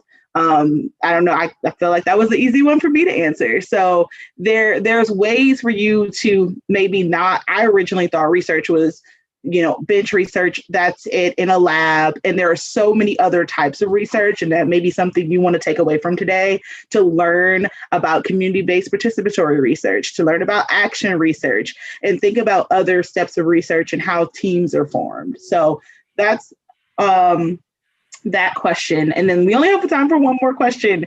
And it is, what is the best piece of advice that you've ever been given? And I think that's a really good one to end this today, ladies. I was like, what's the best piece of advice that someone has ever given you? And we are going to give that gift to all of the ladies here today. So whoever would like to start. I can go real quick. Just always speaking up for yourself was my best piece of advice, because no one knows what you want more than yourself. So speaking up for yourself. I would say the best piece of advice that I've been given, especially more recently, is your plan is probably not going to go, you're never going to follow your plan, right? I've been asked in interviews all the time, where do you see yourself in 5 years? And if I were to go back and think about where I was in college and answer that question, it would be totally different than what I'm doing today. So when thinking of a plan is always helpful because it gives you that guidance in the direction of where you might want to go. But at the same time, don't be afraid to take opportunities that don't fit in the plan, or don't call yourself a failure if your current plans aren't going the way that they should. So as I've looked back at my time, both in college as well as in my career, just take opportunities, and it's okay to change your passions. It's okay to change direction. Think of plans as guidance as opposed to sticking to it properly. So that would be my best piece of advice, especially more recently that I've been given. Awesome. That's great advice. Yeah, I agree. I agree 100% with you, Christina. Follow your passion. Don't let anyone derail if that is your true passion. If for some reason someone's like, oh, I'm not sure you're good enough or you have good enough scores to be a doctor, don't listen. If you work hard and you're passionate, you will get to where you want to get to. I'm living proof of that. And it's true, life is what happens when you're busy making plans, because I never thought that I would have this opportunity. But when you work hard, when you're passionate about what you do, doors will open in these very nice ways. And I've always heard people say that. I'm like, oh, that's not true, but it is, because once it happened to me, I'm like, oh, I guess, I never would have thought I would end up doing what I'm doing now in this capacity. So just, hard work and passion will get you really far. Great advice. And last but not least, I'm inspired. I'm going to start over and take a new career.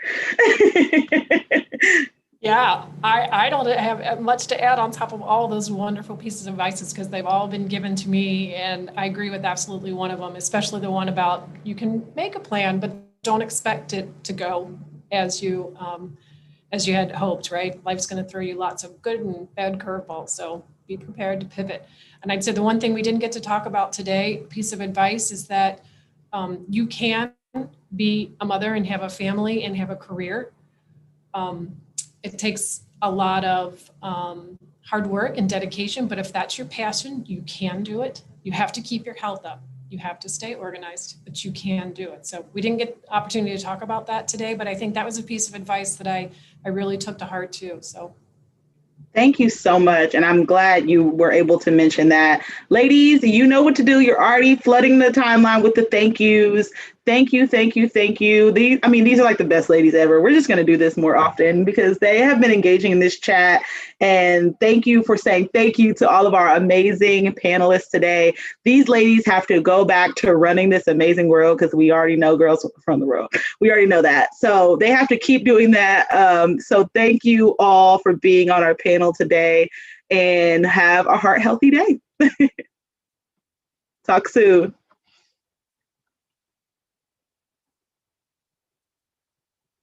All righty, ladies. Well, how great was that? I mean, like, I don't even know. You guys have already said it was so great. You were asking questions. You were just super engaged.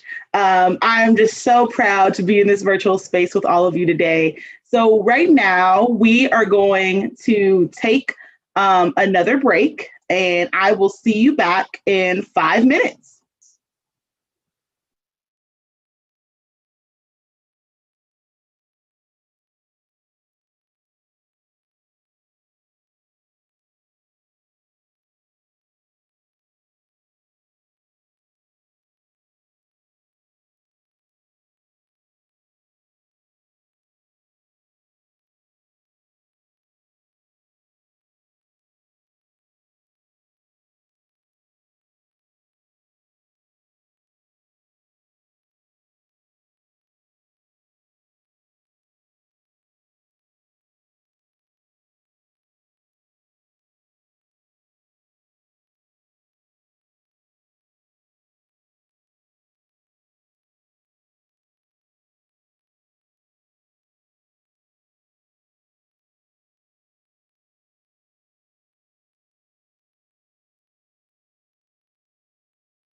All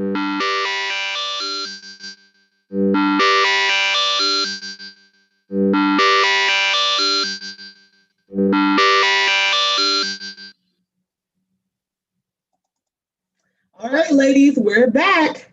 I hope you all enjoyed a little break. We are now in the home stretch. Well, before we go to that, I mean, just how awesome were those panelists? I am extremely inspired by all of their stories and also inspired by how awesome you all were. You were engaging in the chat with the panelists. They were typing and they were trying to respond to you vocally. It was just a lot going on, but it was great. So I'm so glad you were able to really talk to them and really engage and ask your great questions. I'm so sorry that we weren't able to get to all of them, but I do think we were able to really learn some new things from our panel. So next, I want to know, have you ever used Scratch? So we're going to watch a quick tutorial and give you some time to create your own virtual pet.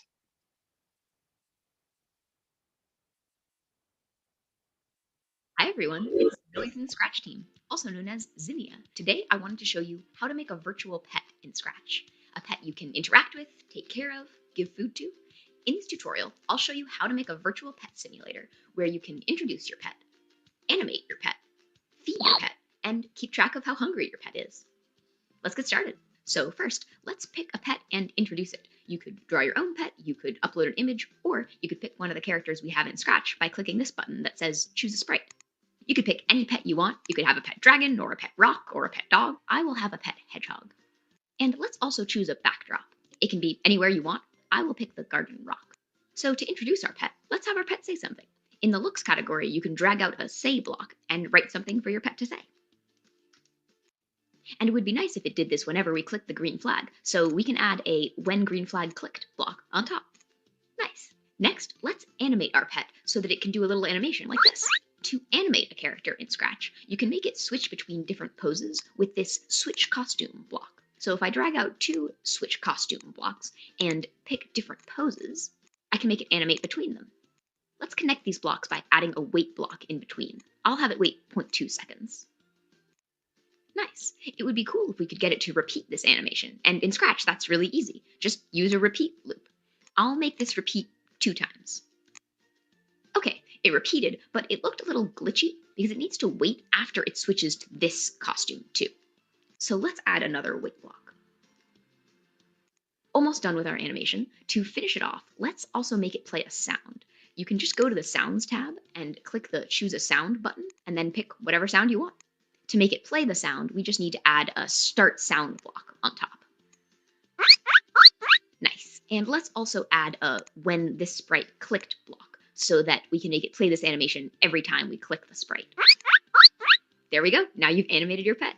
Next, let's feed our pet. Here's what we'll make by the end of this section. We will make a piece of food, and when we click on it, the pet will go over to it, take a bite, and then come back to where it was sitting. Let's do it. So first, let's add a piece of food.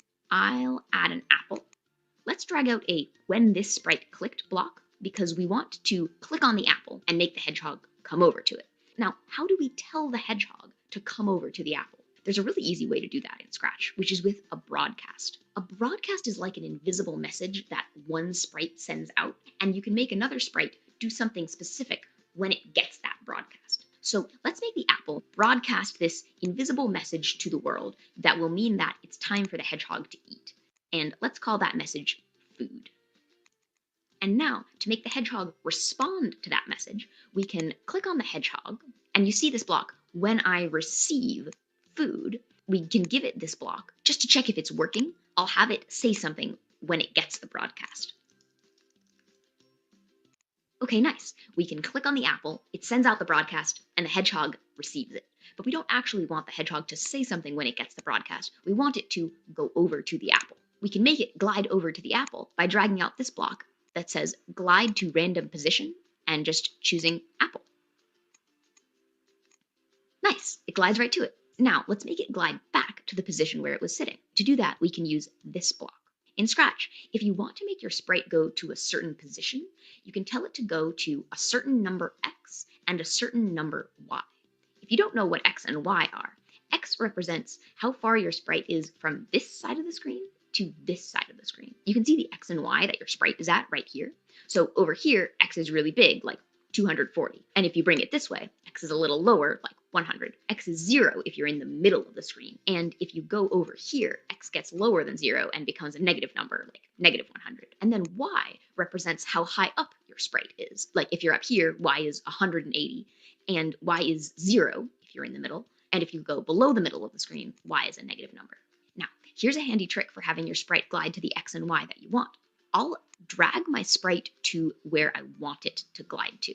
And then the glide block that's in the menu over here actually updates to that specific X and that specific Y. So I can just drag that out, and now it glides back to that position on the rock. And let's also add a bite sound when it gets to the apple. I know we have the sound chomp. So after it gets to the apple, I'll have it start playing the sound chomp and then wait 0.5 seconds and then glide back. Nice.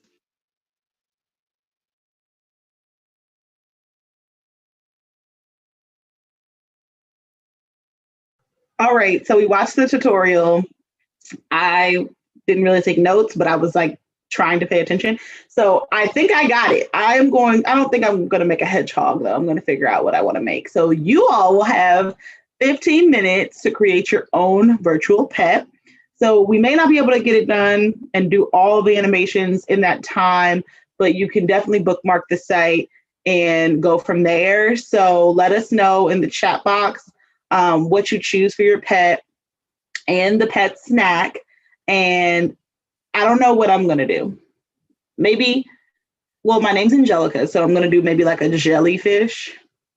And I don't know what I wanted to eat yet, but I'll let you know when we come back. So get making your virtual pet, and I will see you in 15 minutes.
All righty, ladies. All right. So I saw a couple of people say what they made.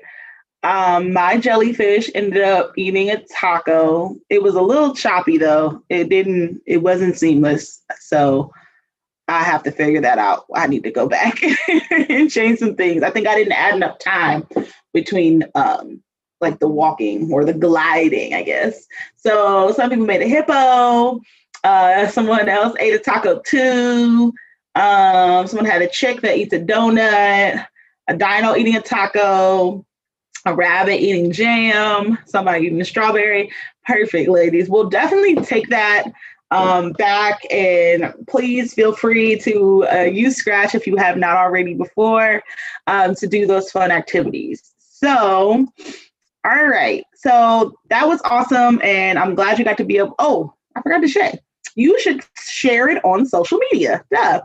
So if you made one on social media and you want to share it with all your friends, please be sure to use the hashtag CincyGoRed so we can find it later and show it to all of our friends. So up next, I would like to welcome Amanda Mills, Senior Director of our Go Red for Women at the American Heart Association. Hey, Amanda. Hello, Angelica. How are you? I'm great this morning. These ladies are pumped up, so they're ready for whatever you're going to give them this morning. Oh my goodness. Well, hello, everyone. I have learned so much this morning. I'm actually a little embarrassed to say I didn't know any of the answers for that escape room, so you guys are much smarter than I am, but I wanted to take a quick minute to thank you for your participation, your enthusiasm this morning. I have loved watching the chat. You guys are so engaging. So thank you for being here. But most of all, I hope that you guys are inspired to follow your dreams and to pursue your passions.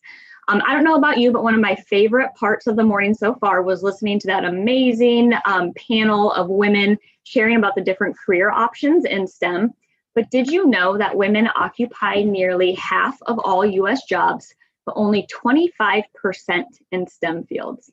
And by 2030, half of all the vacant STEM jobs will be in the healthcare sector. So there is a lot of opportunity for you guys to continue to pursue those careers and forge a path ahead. So today I'm excited to share with you an incredible new opportunity for all high school girls in Greater Cincinnati and Northern Kentucky, thanks to the generosity of a very special friend of Heart and an investment of $250,000 over the next 2 years. STEM Goes Red is getting bigger. So the funds have not only helped double the amount of students able to participate, but it will also allow us to provide additional programming throughout the year, engagement of more professional women as mentors. So you guys heard the panelists talk about how important mentors are in your life. So you'll hear more about that later, and an opportunity for you guys to actually be paired up with potential mentors. So please take advantage of that opportunity. But also the most important is that 3 high school girls, that could be you, can receive a $10,000 scholarship if you are interested in pursuing a medical, engineering, or science degree. So if you're a senior and if you're interested in one of these degrees, we encourage you to apply. Even if you're a junior, bookmark this for next year when you're getting ready, because this will be available for multiple years. So applications are open from January to May online at CincinnatiScholarshipFoundation.org. We will put that website in the chat box as well as send it out post-event as well. And award recipients will be selected between April and September. So again, please take advantage of this great opportunity, and a very special thank you to our donor for helping inspire our next generation of change makers. Now I'll turn it back to your host, Angelica. So I did this whole morning, and then Amanda comes on with scholarships and like she wins, right? So when I ask you what the most fun part about this morning so far, I mean, is it Amanda talking about scholarships? Is it our awesome panelists? Let me know in the chat, or I'm sorry, in the poll, what has been your favorite part about this morning so far, or since the last time I asked you, I guess. So Amanda's talking about scholarships, because like who doesn't want money for school, the mentor program, the standing yoga, the vaping info that I gave you all, the awesome executive from CSX, our amazing panelists. So please continue to go in the chat and ask. Oh, and then as well, our YouTubers, we don't forget about you. You as well, please engage in your chat as well. So I kind of knew this, but our amazing panel discussion, I mean, just how awesome was the panel. And I was really excited because not only were they answering the questions I was asking, but if you saw like Dr. Casada and Christina were like Twitter fingers in the in the chat trying to answer all of your questions. So that was just so great. So thank you all for continuously participating this morning. It has been awesome. So I know that the panel discussion was lively and we wanted to give you some direct access to those mentors in those STEM fields, as we mentioned. Please welcome Caitlin Clipp from United Healthcare to learn more about our new STEM Goes Red mentor program that Caitlin helped launch in the STEM Goes Red in Greater Cincinnati 4 years ago, and United Healthcare has been the sponsor every year. So thank you for bringing this program to life. And here's the video.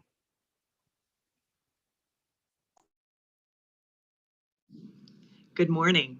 My name's Caitlin Clipp with United Healthcare, and I think it's so important for all of you to be learning about your career options early. Thank you for your time today. I know that women are incredible leaders, and those of you participating in today's program will be one of those leaders of tomorrow. Today, I'm excited to announce our new STEM Goes Red mentor program. In the past, our speed mentoring program has been a fan favorite for participants and mentors alike. But today, we wanted to give you a chance to connect with someone on a longer-term basis digitally in a very safe environment. Some of my mentors are my closest friends and advisors and have helped me through my toughest times. I know they can do the same for you. You will receive a survey after today's event with an option to sign up for a mentor. You'll be matched with someone for a 5-month program that begins in January and ends in May. You'll meet about once a month for approximately an hour, depending on your schedule, and you'll have a chance to meet with some of the most amazing women in our community. Volunteers from companies like COW, Cintas, the Christ Hospital Network, Procter & Gamble, 8451, GE Aviation, Messer, Ohio Financial Services, and many, many more. The American Heart Association will also provide resources and topics for each of these discussions, but you can ask your mentor any kind of question. You can talk about their job, their education, how they interviewed for jobs and what they looked for, maybe balancing a successful career with a family. You name it, it's your time to spend with them.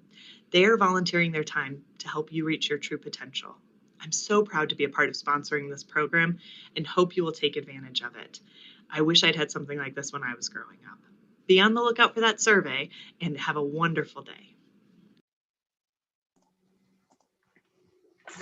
All right, so I am with Caitlin on this. I wish there was something like this when I was in high school. I did not have all of these opportunities, but it's great, and it's women like Caitlin and all of our panelists today that create these opportunities because we didn't have them. So we want to kind of give back and make sure that we are providing them for you, and then you will do the same for the generation after you to come. So I've seen a list of mentors, the individuals that are volunteering, and believe me, you do not want to miss out on this opportunity.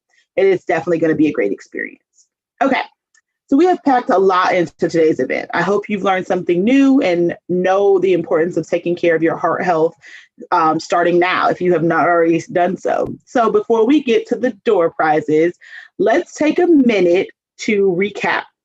So grab a pen and paper and write these down and kind of open your computer, capture, or write your answers in the chat. All of the above are options today. So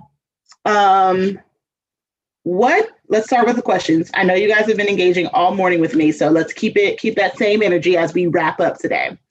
What is one healthy habit you are going to start or keep doing? So put it all in the chat. What is one healthy habit that you are going to start or keep doing? I will say mine, and it is going to be start doing some yoga, because I really just want my neck to feel like it did when we first started, and like we did the little yoga thing. That was awesome. So a couple of you had said yoga, exercising in general regularly, sleeping more, getting 8 hours of sleep. That's a really good one, really important. Dancing, swimming, working out more, eating more fruit. That's a good one. Yeah, eating more fruit, and we'll add veggies in there too. So eating more fruit and veggies, eating a little bit more healthy. Those are all great, great, great responses. Awesome. Oh, not vaping. That's a good one. There you go. Not vaping is a good one as well. I'm going to keep doing CrossFit. Oh, you're a CrossFitter. That's awesome. So yeah, that's great responses. All right. Next question. What do you think you want your major to be if you choose to go to college? What do you think you want your major to be in if you choose to go to college? I can't see you guys. I can't see the responses. Hold on, y'all. Having a technical difficulty. Chat disappeared. Aha, okay. Biomedical science, mechanical engineering, public health, yay! Animal science, biological science, good. Chemical engineering, pediatrician, chemistry, public health, management something. That's a great one. Fashion styling, neurology, special education to become a teacher, awesome. Automotive engineering, health science, engineering, electrical engineering, tech in some form of tech. Biochem, engineering. Awesome. Very exciting to really encourage these STEM fields. And I think what we've learned from today is like, even if you're not 100% sure, participating in mentorship program would be a great opportunity to decide, is this for me or is it something else in this field? And just being able to learn. As you learn from the panelists, that we don't always automatically know, like, this is the job I'm going to do from when we first start. So definitely a really great opportunity to just learn more about what you're going to do. Leading into our next question, at this moment, this could change, but at this moment, what is your dream job? So let me know what your dream job is at this moment. Robotics, travel RN, anesthesiologist, psychiatrist, a physician. Gosh, you guys are so fast. A baker, maybe a professor, special ed teacher, automotive engineer, or underwater welder. Awesome. A manager of a science company. You guys are responding so fast that my computer can't even keep up. Human factors and aviation, an RN, pediatrician, neuropsychologist, digital designer, psychiatrist, pediatrician. Awesome. Florist, engineer, chem teacher. I know I'm like really behind, but you guys are responding so fast that my Zoom won't keep up with your responses. But they are great, and they're all in different fields, and they're all different things. That's so great. Something with plants, exciting. Author, awesome. Okay, so last but not least, what is something you heard today that you want to learn more about? Last question. What is something you learned today that you want to know more about?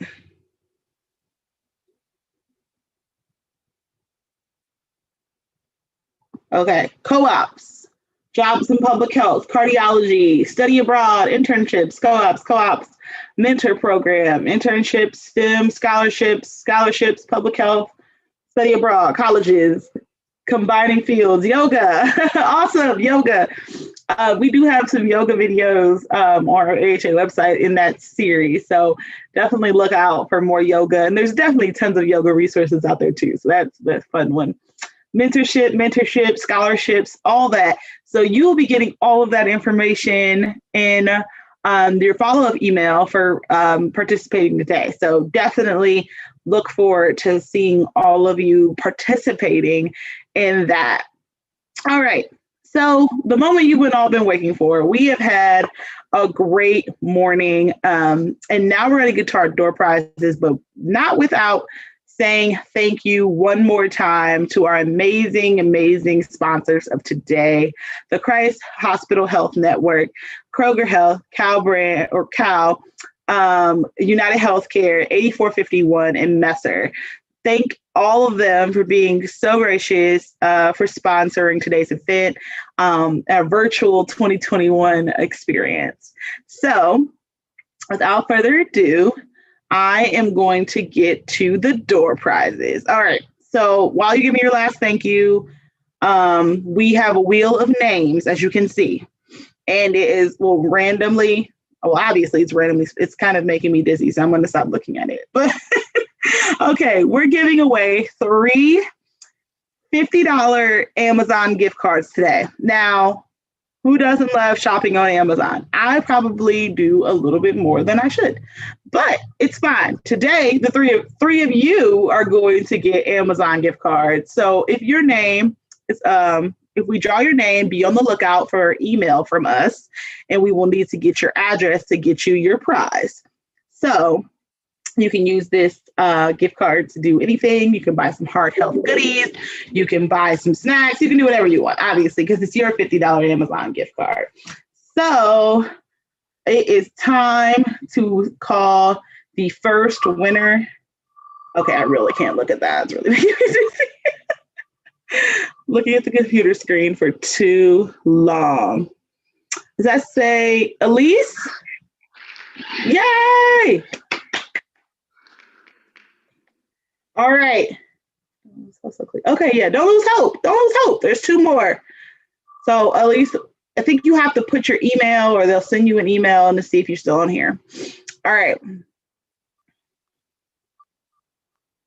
Let's say Kaylee Cook. Woo! Oh, and it claps too. It spins and claps. Okay, this is great. All right, last but not least. Okay, why do I keep looking closer when I know? Okay. Lily! Wait, no. Lily! Yay, awesome. Congratulations to our winners, and thank you for joining us today, this morning. But thank you for all of you. I hope you had fun. Please take the survey that will be sent via email for you later today. And I just really hope you enjoyed your time here this morning. I know I did. And I look forward to seeing you next year for our 2021 experience. So please participate in our mentorship programs. And thank you for being awesome attendees, ladies, with me today. Have a great one.